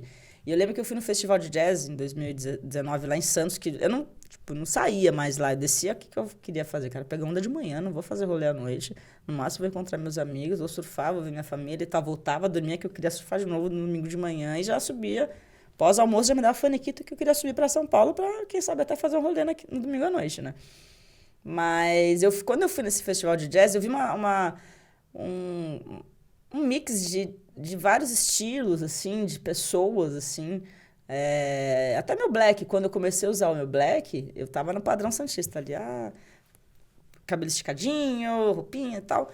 E quando eu assumi meu black, também foi quando eu assumi minha sexualidade. Acho que foi um encontro mesmo, assim, de como mulher preta. Fui me entender como uma mulher preta, assim, ainda continuo me entendendo, eu tô muito engatinhando ainda, assim, de conteúdo, de ler, de descobrir escritores pretos, de escutar podcast preto, de impulsionar essa engrenagem dentro dessa máquina toda que a gente vive, né? Uhum. Então, eu fui me entender muito mais, tive muito mais contato em São Paulo, justamente por conta do audiovisual, da galera, de todos os tipos de faixa etária, de condição financeira. Pô, audiovisual, a galera, se rasga para trabalhar, né? E dentro do audiovisual também tem muito machismo também. Então, hoje em dia, eu tenho um grupo que é com umas meninas, uma delas é uma diretora de fotografia maravilhosa, a Amandinha Lousada, que a gente se conheceu em job, né? E a gente sempre conversava muito disso. Falei, pô, não, tem que trazer as manas, vamos trazer as manas. Aí criou-se esse grupo, que não é só de mulheres, também tem mulheres trans, e para promover ali, tirar a broderagem, né? Que sempre o cara vai indicar o brother ali. Não, tem que ter espaço de mulher, né? E muito desses nossos papos, eu como produtora executiva na época, né? E ela diretora de fotografia, falei, tem que movimentar. Então, você trazendo, dando essa prioridade para as meninas ali para conseguir trabalhar. E isso não seria possível se não tivesse essa mistura de pessoas, né? Então, muito nisso na minha produtora também, eu e o Gabriel, a gente prioriza ter equipe preta, né? Ah, mas não tem. Tem. Se não souber tanto, vou trazer para aprender. E na minha última produtora que eu trabalhei, assim, que mesmo eu tendo a minha, eu estou fazendo 1000 coisas ao redor, né? Eu tive um chefe que a gente fez uma reunião com um cliente, ele desligou, pode falar 5 minutinhos comigo rapidão? Eu falei, não, demorou. Entrei, então, não sei nem o que eu estava fazendo nessa reunião. Falei, por quê? Ele, todo mundo mulher, eu estava ali só mais ocupando um espaço ali, vocês não precisavam de mim, eu vou te dar uma tarefa, que infelizmente eu não posso fazer porque eu não tenho tanto contato quanto você. Eu tô cansada de ver nos meus sets de filmagem só homem, branco, hétero, cis. Não quero. Eu quero que você traga mais pessoas. Eu quero ver preto, eu quero ver gordo, eu quero ver oriental, eu quero ver mulher, eu quero ver tudo. Eu quero que você misture as nossas equipes, porque não dá para ser esse padrão. Como é que com padrão você vai trazer experiências dos outros, vai trazer vivência, vai trazer... Outra linguagem, né? Referência, vai trazer referências, assim, né? E aí que eu me dei conta, assim, da engrenagem que ele tinha me dado, ele me deu esse cajado, assim, ó, vai lá, tá contigo. E foi bem no auge da pandemia, né? Então eu fiz muita live, assim, foi outra descoberta também profissional, que eu nunca tinha pensado em eu ser a produtora, né? E muito desse meu gestor, Você assim, só produzia as lives ou você também comunicava? Eu falando? Deus me livre. Não, meu negócio é atrás das câmeras. O que eu falei no começo, eu fiz uma live, né? Fiz uma live só que eles me chamaram para falar um pouco sobre produção, né? Que eu até nessa live falei, meninas que operam VMix, por favor, me procurem, meninas de streaming, vamos mexer nesse mercado e tal. E vieram umas meninas, e uma delas, hoje em dia, além de ser uma grande amiga, a menina tá um monstro, é referência, assim, no mercado. Então, eu fico muito feliz de ver essas minhas crias, né? Que eu não consigo nem chamar mais para jogar comigo, que as meninas estão entupidas de trabalho, assim. Mas você percebeu que você tem muito a falar? Eu? Pra caraca. Você tem muito a falar. Muito. Eu sei, assim, eu tava brincando com a minha namorada. Ela, você fala muito. Eu falei, eu sei, vai ser difícil, não tô falando nesse sentido, não. Não, de vida. De vida, de porque, assim, né? seu lugar, desculpa me meter, mas seu lugar não é só atrás das câmeras, não. Olha o que a gente tá fazendo aqui. Eu falo rápido demais, eu tô até com mas olha, medo ali, ó. Eu falo muito, a gente já falou, né? de produção de vídeo de esporte, já falou dela com a namorada dela, e agora a gente pode até que eu vou falar, tem racismo, você já sofreu? Pra caraca, e sofro, acho que eu tenho mais... Qual é a palavra que eu posso falar? Acho que eu percebo mais hoje em dia que eu vejo que realmente foi racismo, sabe? Talvez eu já passei por muitos que nem tinha me ligado. Eu penso muito nisso. Consciência, talvez? Consciência. Porque você se informa e começa a perceber. Não é talvez um pouco, eu tô falando não é por experiência nossa, que a gente nem tem como ter, mas é dos convidados, que são assuntos que a gente já pegou aqui. E parece que muita coisa sabe aquela situação que você é criança, ouve a conversa do adulto, aí você depois lá na frente lembra e fala, opa, peraí. Rolou aquele assunto ali. É mais ou menos uma coisa assim? Recapitular coisas assim que você fala, cara, eu passei por isso e nem me liguei. Sabe? Coisas bestas, assim, que na hora eu não me liguei, depois daquela revolta. E hoje em dia, assim, eu não levo o desaforo pra casa, não, sabe? Eu tenho cara. Não, imagina, sabe? Pra a pessoa se colocar no seu lugar, né? Então, e muito pela ascensão dos pretos a gente tem o Silvio como ministro, temos ali a própria irmã da Marielle, várias escritoras maravilhosas, a Ana Gonçalves, que eu tô doida para acabar de começar a ler o acordo, como é que é o livro? Que eu comprei agora até para minha namorada, não vou lembrar. Mas que eu assisti esses dias o podcast do Lázaro Ramos, ele falando disso também. Quando você via preto falando?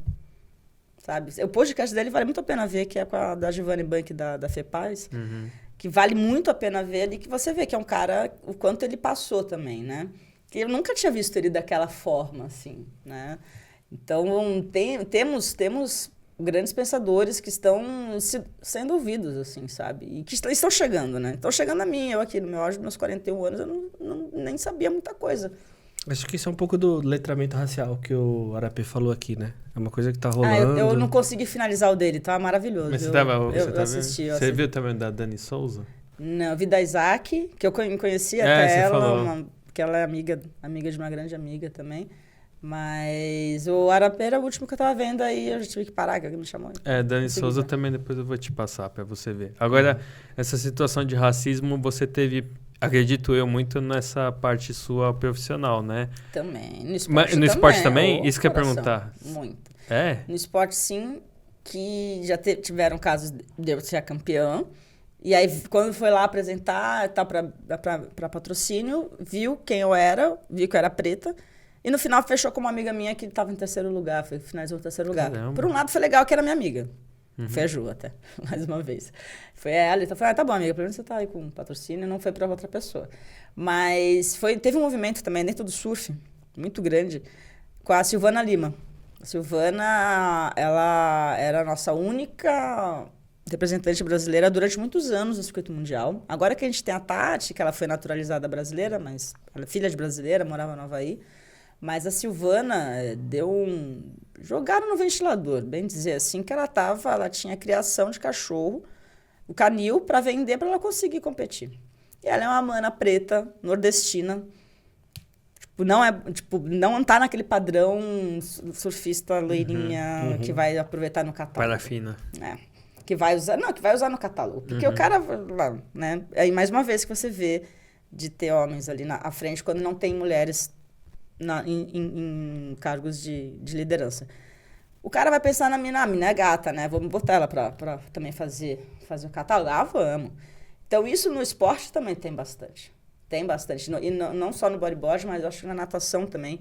Você vê quantas... Agora a gente tem, a Etienne, maravilhosa, a mana preta. Quando você viu outra atleta preta brasileira nas cabeças?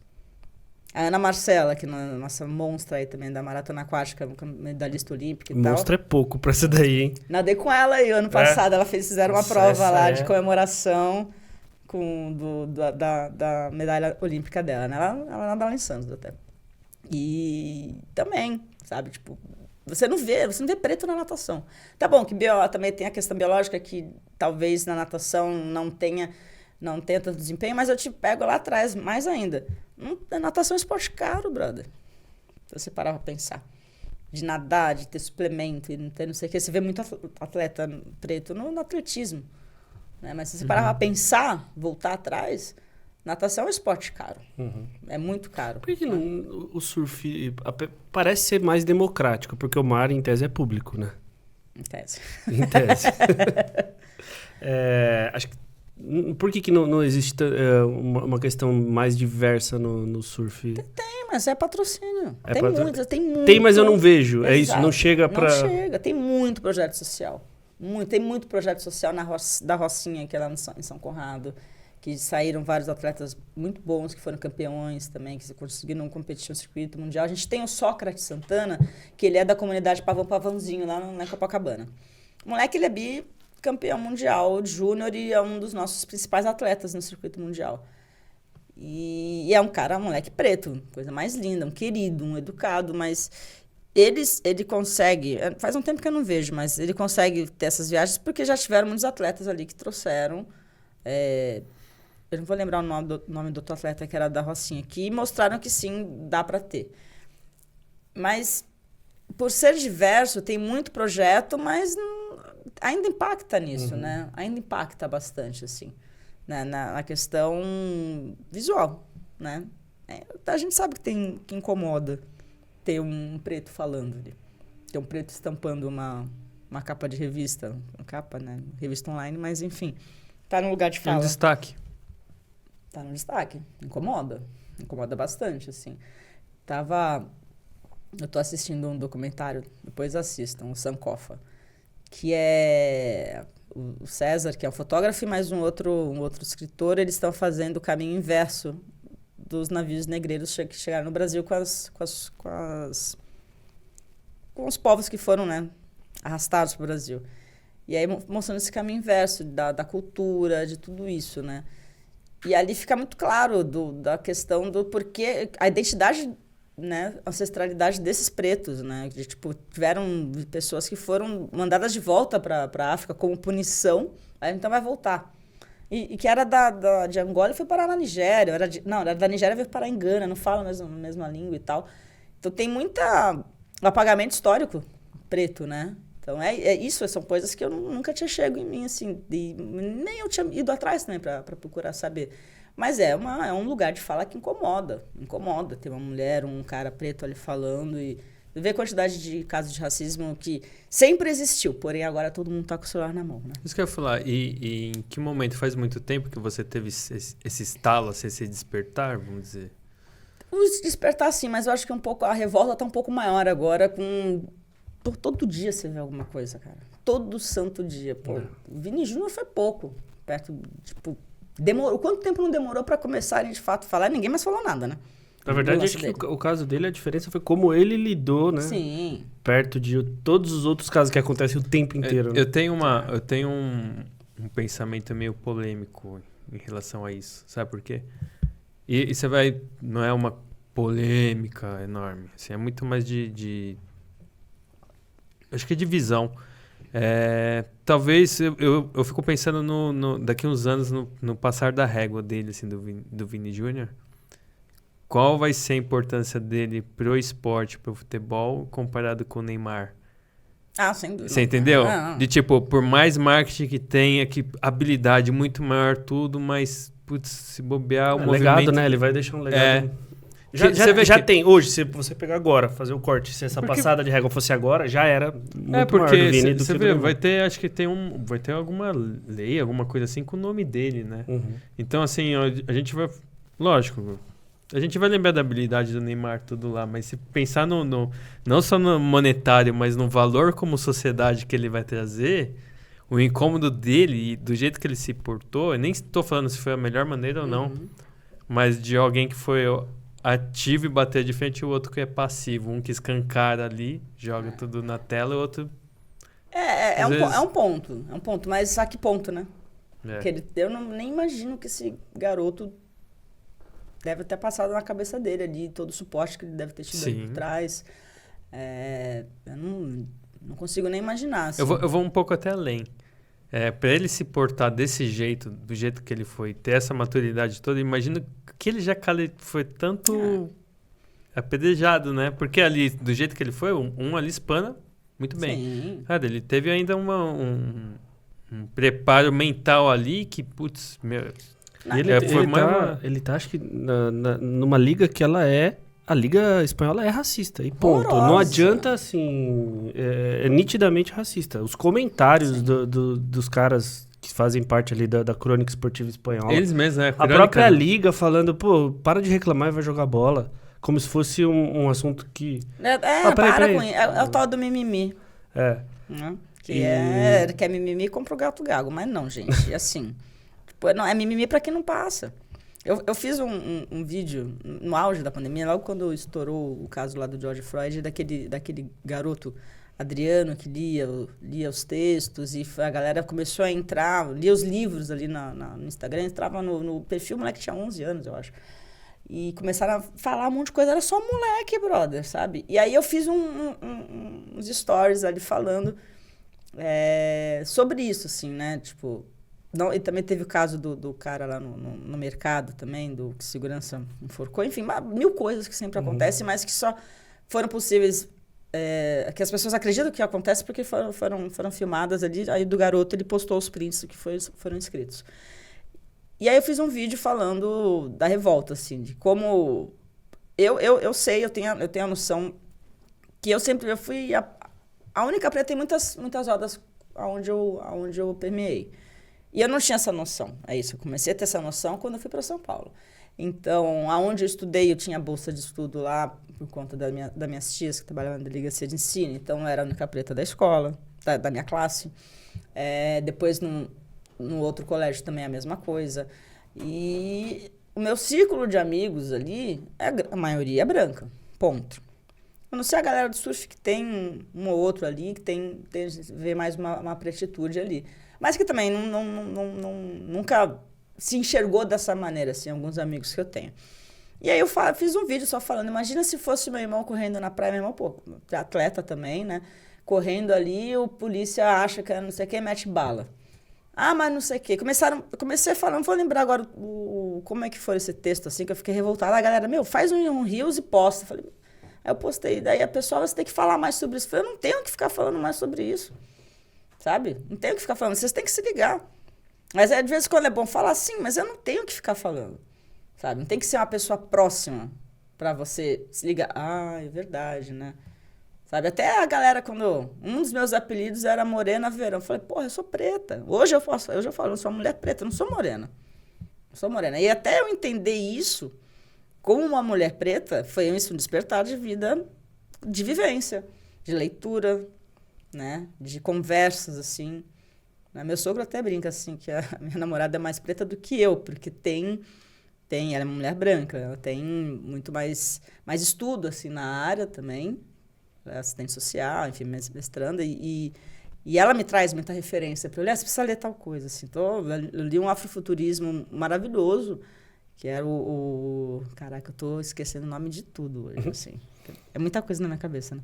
Mas, ainda ontem eu li esse livro, gente, Laços de Sangue, da Octavia Butler, que mostra, assim, eu nunca tinha ouvido falar dessa escritora, ela que trouxe para mim isso. E vale a pena ler, que a mulher volta no tempo, de alguma coisa acontece ali, ela dá um apagão e volta, 1800 e bolinha, na árvore genealógica da família dela, com uma mulher que vive nos anos 70 e vai parar lá no auge da escravidão americana. E aí o tempo não é a mesma coisa, ela fica fora 2 horas, no mundo real foi 2 minutos. Aí, na outra vez que ela fica 8 meses, no mundo real foram, sei lá, 1 semana. Então, eu nunca nem conhecia esse tema de afrofuturismo. Então, é isso. Estão tendo mais pessoas, assim, mais leitura e mais tudo. Então, eu já nem lembro mais o que a gente estava falando. Mas você está se interessando bastante por esse tema. Bastante, porque... Acho que a maturidade também dá isso, né? Você tem um outro olhar, né? E aí você fica revoltada, porque você fala, caraca, velho, como isso não chegou em mim? Sabe? Como eu nunca estudei isso, como nunca... E também da forma desse documentário Sankofa, como é que nunca foi retratado dessa maneira? Não é o descobrimento do Brasil. Não foi descobrimento, né, galera? Invasão, né? Vamos combinar. E ainda trouxeram as pessoas à força de uma outra cultura para cá. Todo o sistema de escravidão, de compra e venda de seres humanos. É compra e venda de seres humanos. Mas faz quanto tempo que você está nessa, vamos dizer, eu não sei se seria desse jeito, mas nesse seu momento questionador, assim? Acho que a pandemia a gente teve bastante tempo para pensar, né? E você se sente incomodada a ponto de produzir alguma coisa? Sim, mas eu sou uma pessoa que eu não vou na emoção. Não vai de qualquer jeito, não, né? De jeito nenhum. Uhum. Então, eu gosto de martelar bastante aqui, né? Acho que você até falou no começo quando eu faço um novo esporte, qual é o meu planejamento. Então, eu não gosto de, vamos aí. Não vou começar a falar algo se eu não tiver uma base para conseguir discutir tal coisa. Mas se você tiver em um ambiente de um grupo que tem alguém que fale, você vai produzir, de unir força e produzir alguma coisa. Eu tô falando, por exemplo, até tipo vou até puxar aqui um RAP, que ele é um comunicador, você tem o know-how para produzir.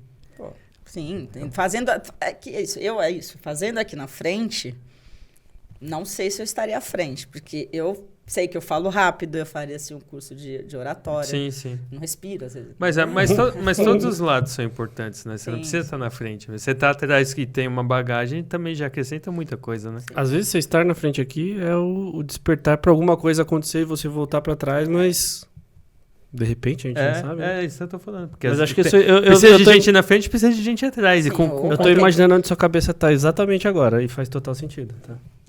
Tem muito mais gente atrás do que na frente. Vocês param pra pensar.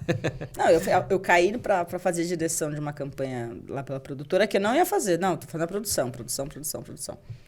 Aí, quando chegou, tudo bagunçado, uma loucura. E aí, chegou o roteiro, eu falei pro meu sócio, vamos duplar nessa direção. Não vai rolar se não for desse jeito. Foi a primeira vez que eu dirigi. E eu nunca tinha pensado em fazer direção.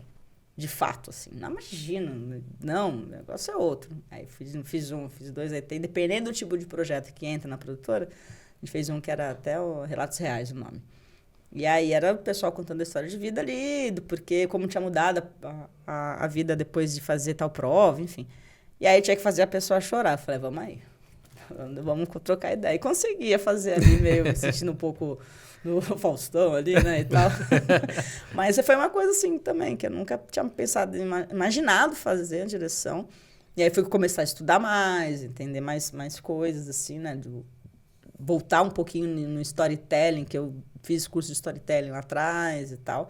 Revisitar coisas que talvez eu guardei na gaveta, mas eu nem sabia que eu tinha guardado e que um dia pudesse abrir novamente. Então, acho que sim. Tenho mais uma dúvida aqui, uma curiosidade. Coentro Filmes vem do quê? Uma pegada baiana, alguma coisa assim? Ou não tem nada a ver? O que é? Olha, poderia até ser do baiana, que minha mãe é baiana, né? Minha mãe é baiana, meu pai era gaúcho, se encontraram em Santos e saíram nos Caiçara. E não, foi mais uma ideia do meu sócio mesmo. Do assim. ame ou deixa, isso? Tipo... Nem sei exatamente, eu nunca parei para perguntar para ele, assim, na real, assim. Porque tudo começou com o Gabriel. Quando eu entrei nessa agência para fazer produção de conteúdo, eu entrei para ser a dupla dele. E aí ele saiu da agência, eu continuava chamando ele para fazer alguns jobs, e aí veio a pandemia. Pô, tudo remoto, né? Então a gente criou o formato de direção remota com a galera, para não ficar só gravando no Zoom, ficar gravando no celular. Então a gente foi criando algumas coisas ali. E aí, de tanto indicar, ele, pô, vamos botar o nome nisso? Vamos fechar mesmo nossa dupla de fazer uma coisa que a gente sempre quis fazer na agência, que era ter uma house dentro da agência para produzir os motions que tivesse, algumas coisas que não tinha necessidade de abrir câmera com uma outra produtora que ia sair mais caro, e a agência, não sei o quê. Eu, pô, demorou, vamos aí. E foi assim que saiu a Coentro. Então, a Coentro é super nova em termos de nome, de tempo, né, de ser a Coentro, mas ser eu e o Gabriel aí bem desde 2017. Que a gente já produz coisas entre nós dois ali, dele me passar coisa, eu chamar coisa e tal. Então, é o tempero mesmo. Ele é louco pelo coentro também. Então, pode ser isso. Sabia que eu ouvi falar que tem um fator genético pra pessoa não gostar do coentro? Pode ser, porque tem gente que sente cheiro de longe, né? Não, tem, assim, meu pai detesta. Ele conseguiu numa essência de uma cerveja. Essa cerveja tem alguma coisa que eu não gosto muito. E tem várias cervejas com coentro. Tem e eu adoro, mas assim, não sou muito fã do coentro como tempero, mas na cerveja eu acho fantástico. Usa coentro na sopa. Meu Deus do céu, é bom demais. É que coentro tem que saber usar também. Porque o limite para se tornar insuportável é uma folhinha a mais, até menos, eu diria. Então tem que saber muito bem usar coentro. E, puta, baiano, né? Culinária baiana. Naquela muqueca ali, né? Por isso que eu te perguntei. A gente tá... Tendo pro final, tenho mais uma pergunta. E hoje, assim, com todas essas suas experiências, tanto como particular, o profissional, tudo. Qual que é o seu sonho hoje? Nossa, brother. Não, porque você me falou que você entra no negócio não é pra brincar e tem algumas metas. Então, acredito que você tem algum sonho. Vou falar em etapas, assim. Do surf, assim, em termos do surfar. Tem alguns lugares que eu quero conhecer muito, surfando, Indonésia, principalmente.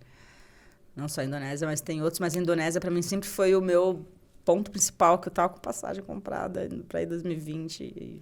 E aí, pandemia. Babou e tal. E vem cá, mas competindo ou pra conhecer e curtir? Eu já fiz esse erro de competir para ir pro lugar que foi até quando eu fui pra Noronha. Competir onde você sonha conhecer não é uma boa. Não. Você uma não coisa curte... é uma coisa, outra coisa é outra coisa. Para competir, teriam algumas etapas do Mundial que eu gostaria muito de ir. Mas para surfar, mesmo surf trip. Sem preocupação. Que quando eu fui dessa vez pra Noronha, nossa, eu fiquei muito bitolada no campeonato. Eu consegui aproveitar pouco o lugar. E, sim, seria fazer uma viagem em zona de barco para surfar, assim, sabe? Tá muito na minha lista ali, fazer um Mentawai da vida, algumas ilhas da Indonésia, ficar, sei lá, 20 dias dentro de um barco só procurando onda. Esse é um dos meus sonhos que eu espero fazer em breve. Do audiovisual. Trazer mais projeto para a produtora com propósito, assim, né? Com propósito e formar cada vez mais profissionais, assim, para o mercado. Porque assim como eu falo no bodyboard, uma hora eu vou cansar de estar à frente. E eu quero que as pessoas perpetuem ali, continuem fazendo e representando o Estado no esporte. E no audiovisual, de eu ter as minhas meninas, as minhas produtoras, que posso citar aqui a Ana Clara, a própria Vitorinha, que foram meninas ali que eu peguei e falei, vamos embora, vai. Sai do evento, vou te apresentar essa outra parte de vídeo. E hoje em dia eu não consigo nem tê-las nas minhas equipes que não param. Mas eu do audiovisual, assim, de ter esses projetos com propósito. E eu penso em dar aula ainda. Penso muito em dar aula de perpetuar isso aí. Também veio a professora em casa, meus pais, né? Meu pai era professor. Tá no DNA, né? Tá no DNA. Mas também vou me preparar, não vou fazer pagar de louco e começar a fazer uma coisa sem base, assim, né? E acho que desses dois meios que a gente falou bastante aqui, são esses dois, assim, né? Posso te falar uma coisa? Pode. Por experiência, tá? Às vezes, querer tudo tão preparado, aí ele não sai, entendeu? Eu sei.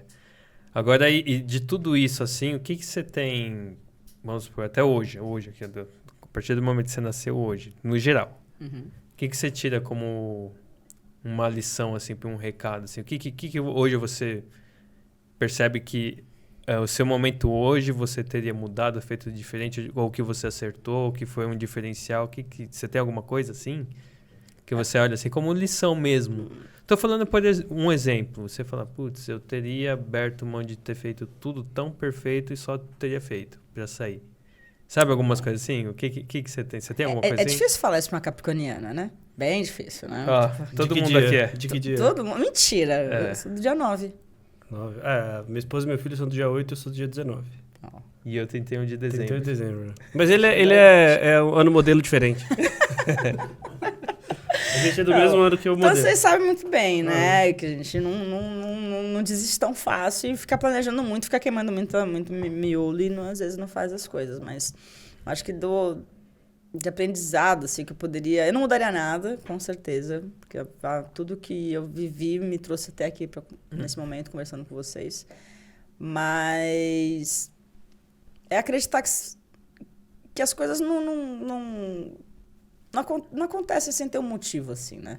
Eu acho que eu pensei, nesse momento da minha depressão, quando eu parei com tudo, que eu cheguei no fundo do poço e não acreditava que nada ia melhorar e tal, ali eu tive muita... Eu consegui ver as pessoas que estavam perto, de fato, né? Que, imagina, né? As pessoas... não sei o quê. Quantas pessoas se afastaram nessa época que eu não tava lá competindo, não tava ganhando troféu, não tava não sei o quê, né? E você vê quem são os verdadeiros amigos, né? A importância que a família tem também. Mas é acreditar que se acontecer... É difícil até, às vezes, quando você tá no fundo, ali no limbo, acreditar que aquilo vai de fato mudar. Cara, se você tá acontecendo isso com você, é porque você tem que passar por isso. Então, tentar passar da melhor forma possível, por mais difícil que pareça ser. Né? Nada por acaso, vamos falar todas aquelas frases feitas, né? Ninguém carrega a cruz, porque aquilo foi mais pesado do que aquilo, enfim. Mas é ter resiliência, né? Nada mais é do que resiliência. Eu me considero... Não, né? Minhas amigas que falam, né? Eu sou uma grande fênix, assim, que eu consegui voltar de muitos pontos da minha vida que eu achei que eu não ia conseguir. Eu nem tinha noção. Depois que passava isso, que eu caia na real.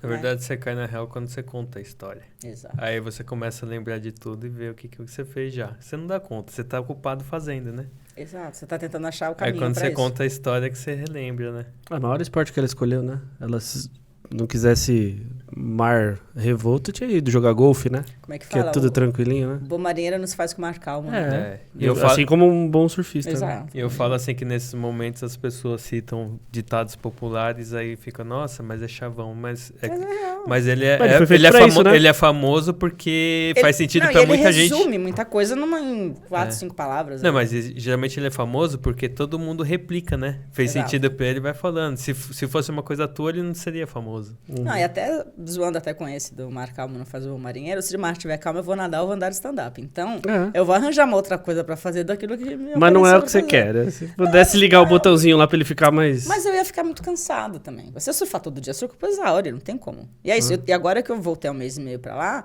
eu tô vendo isso, tá bom, fez 16, fiquei 16 anos em São Paulo. Então, eu não tenho mais aquela sagacidade que eu tinha lá no auge dos meus 26 anos. 26, 25 anos.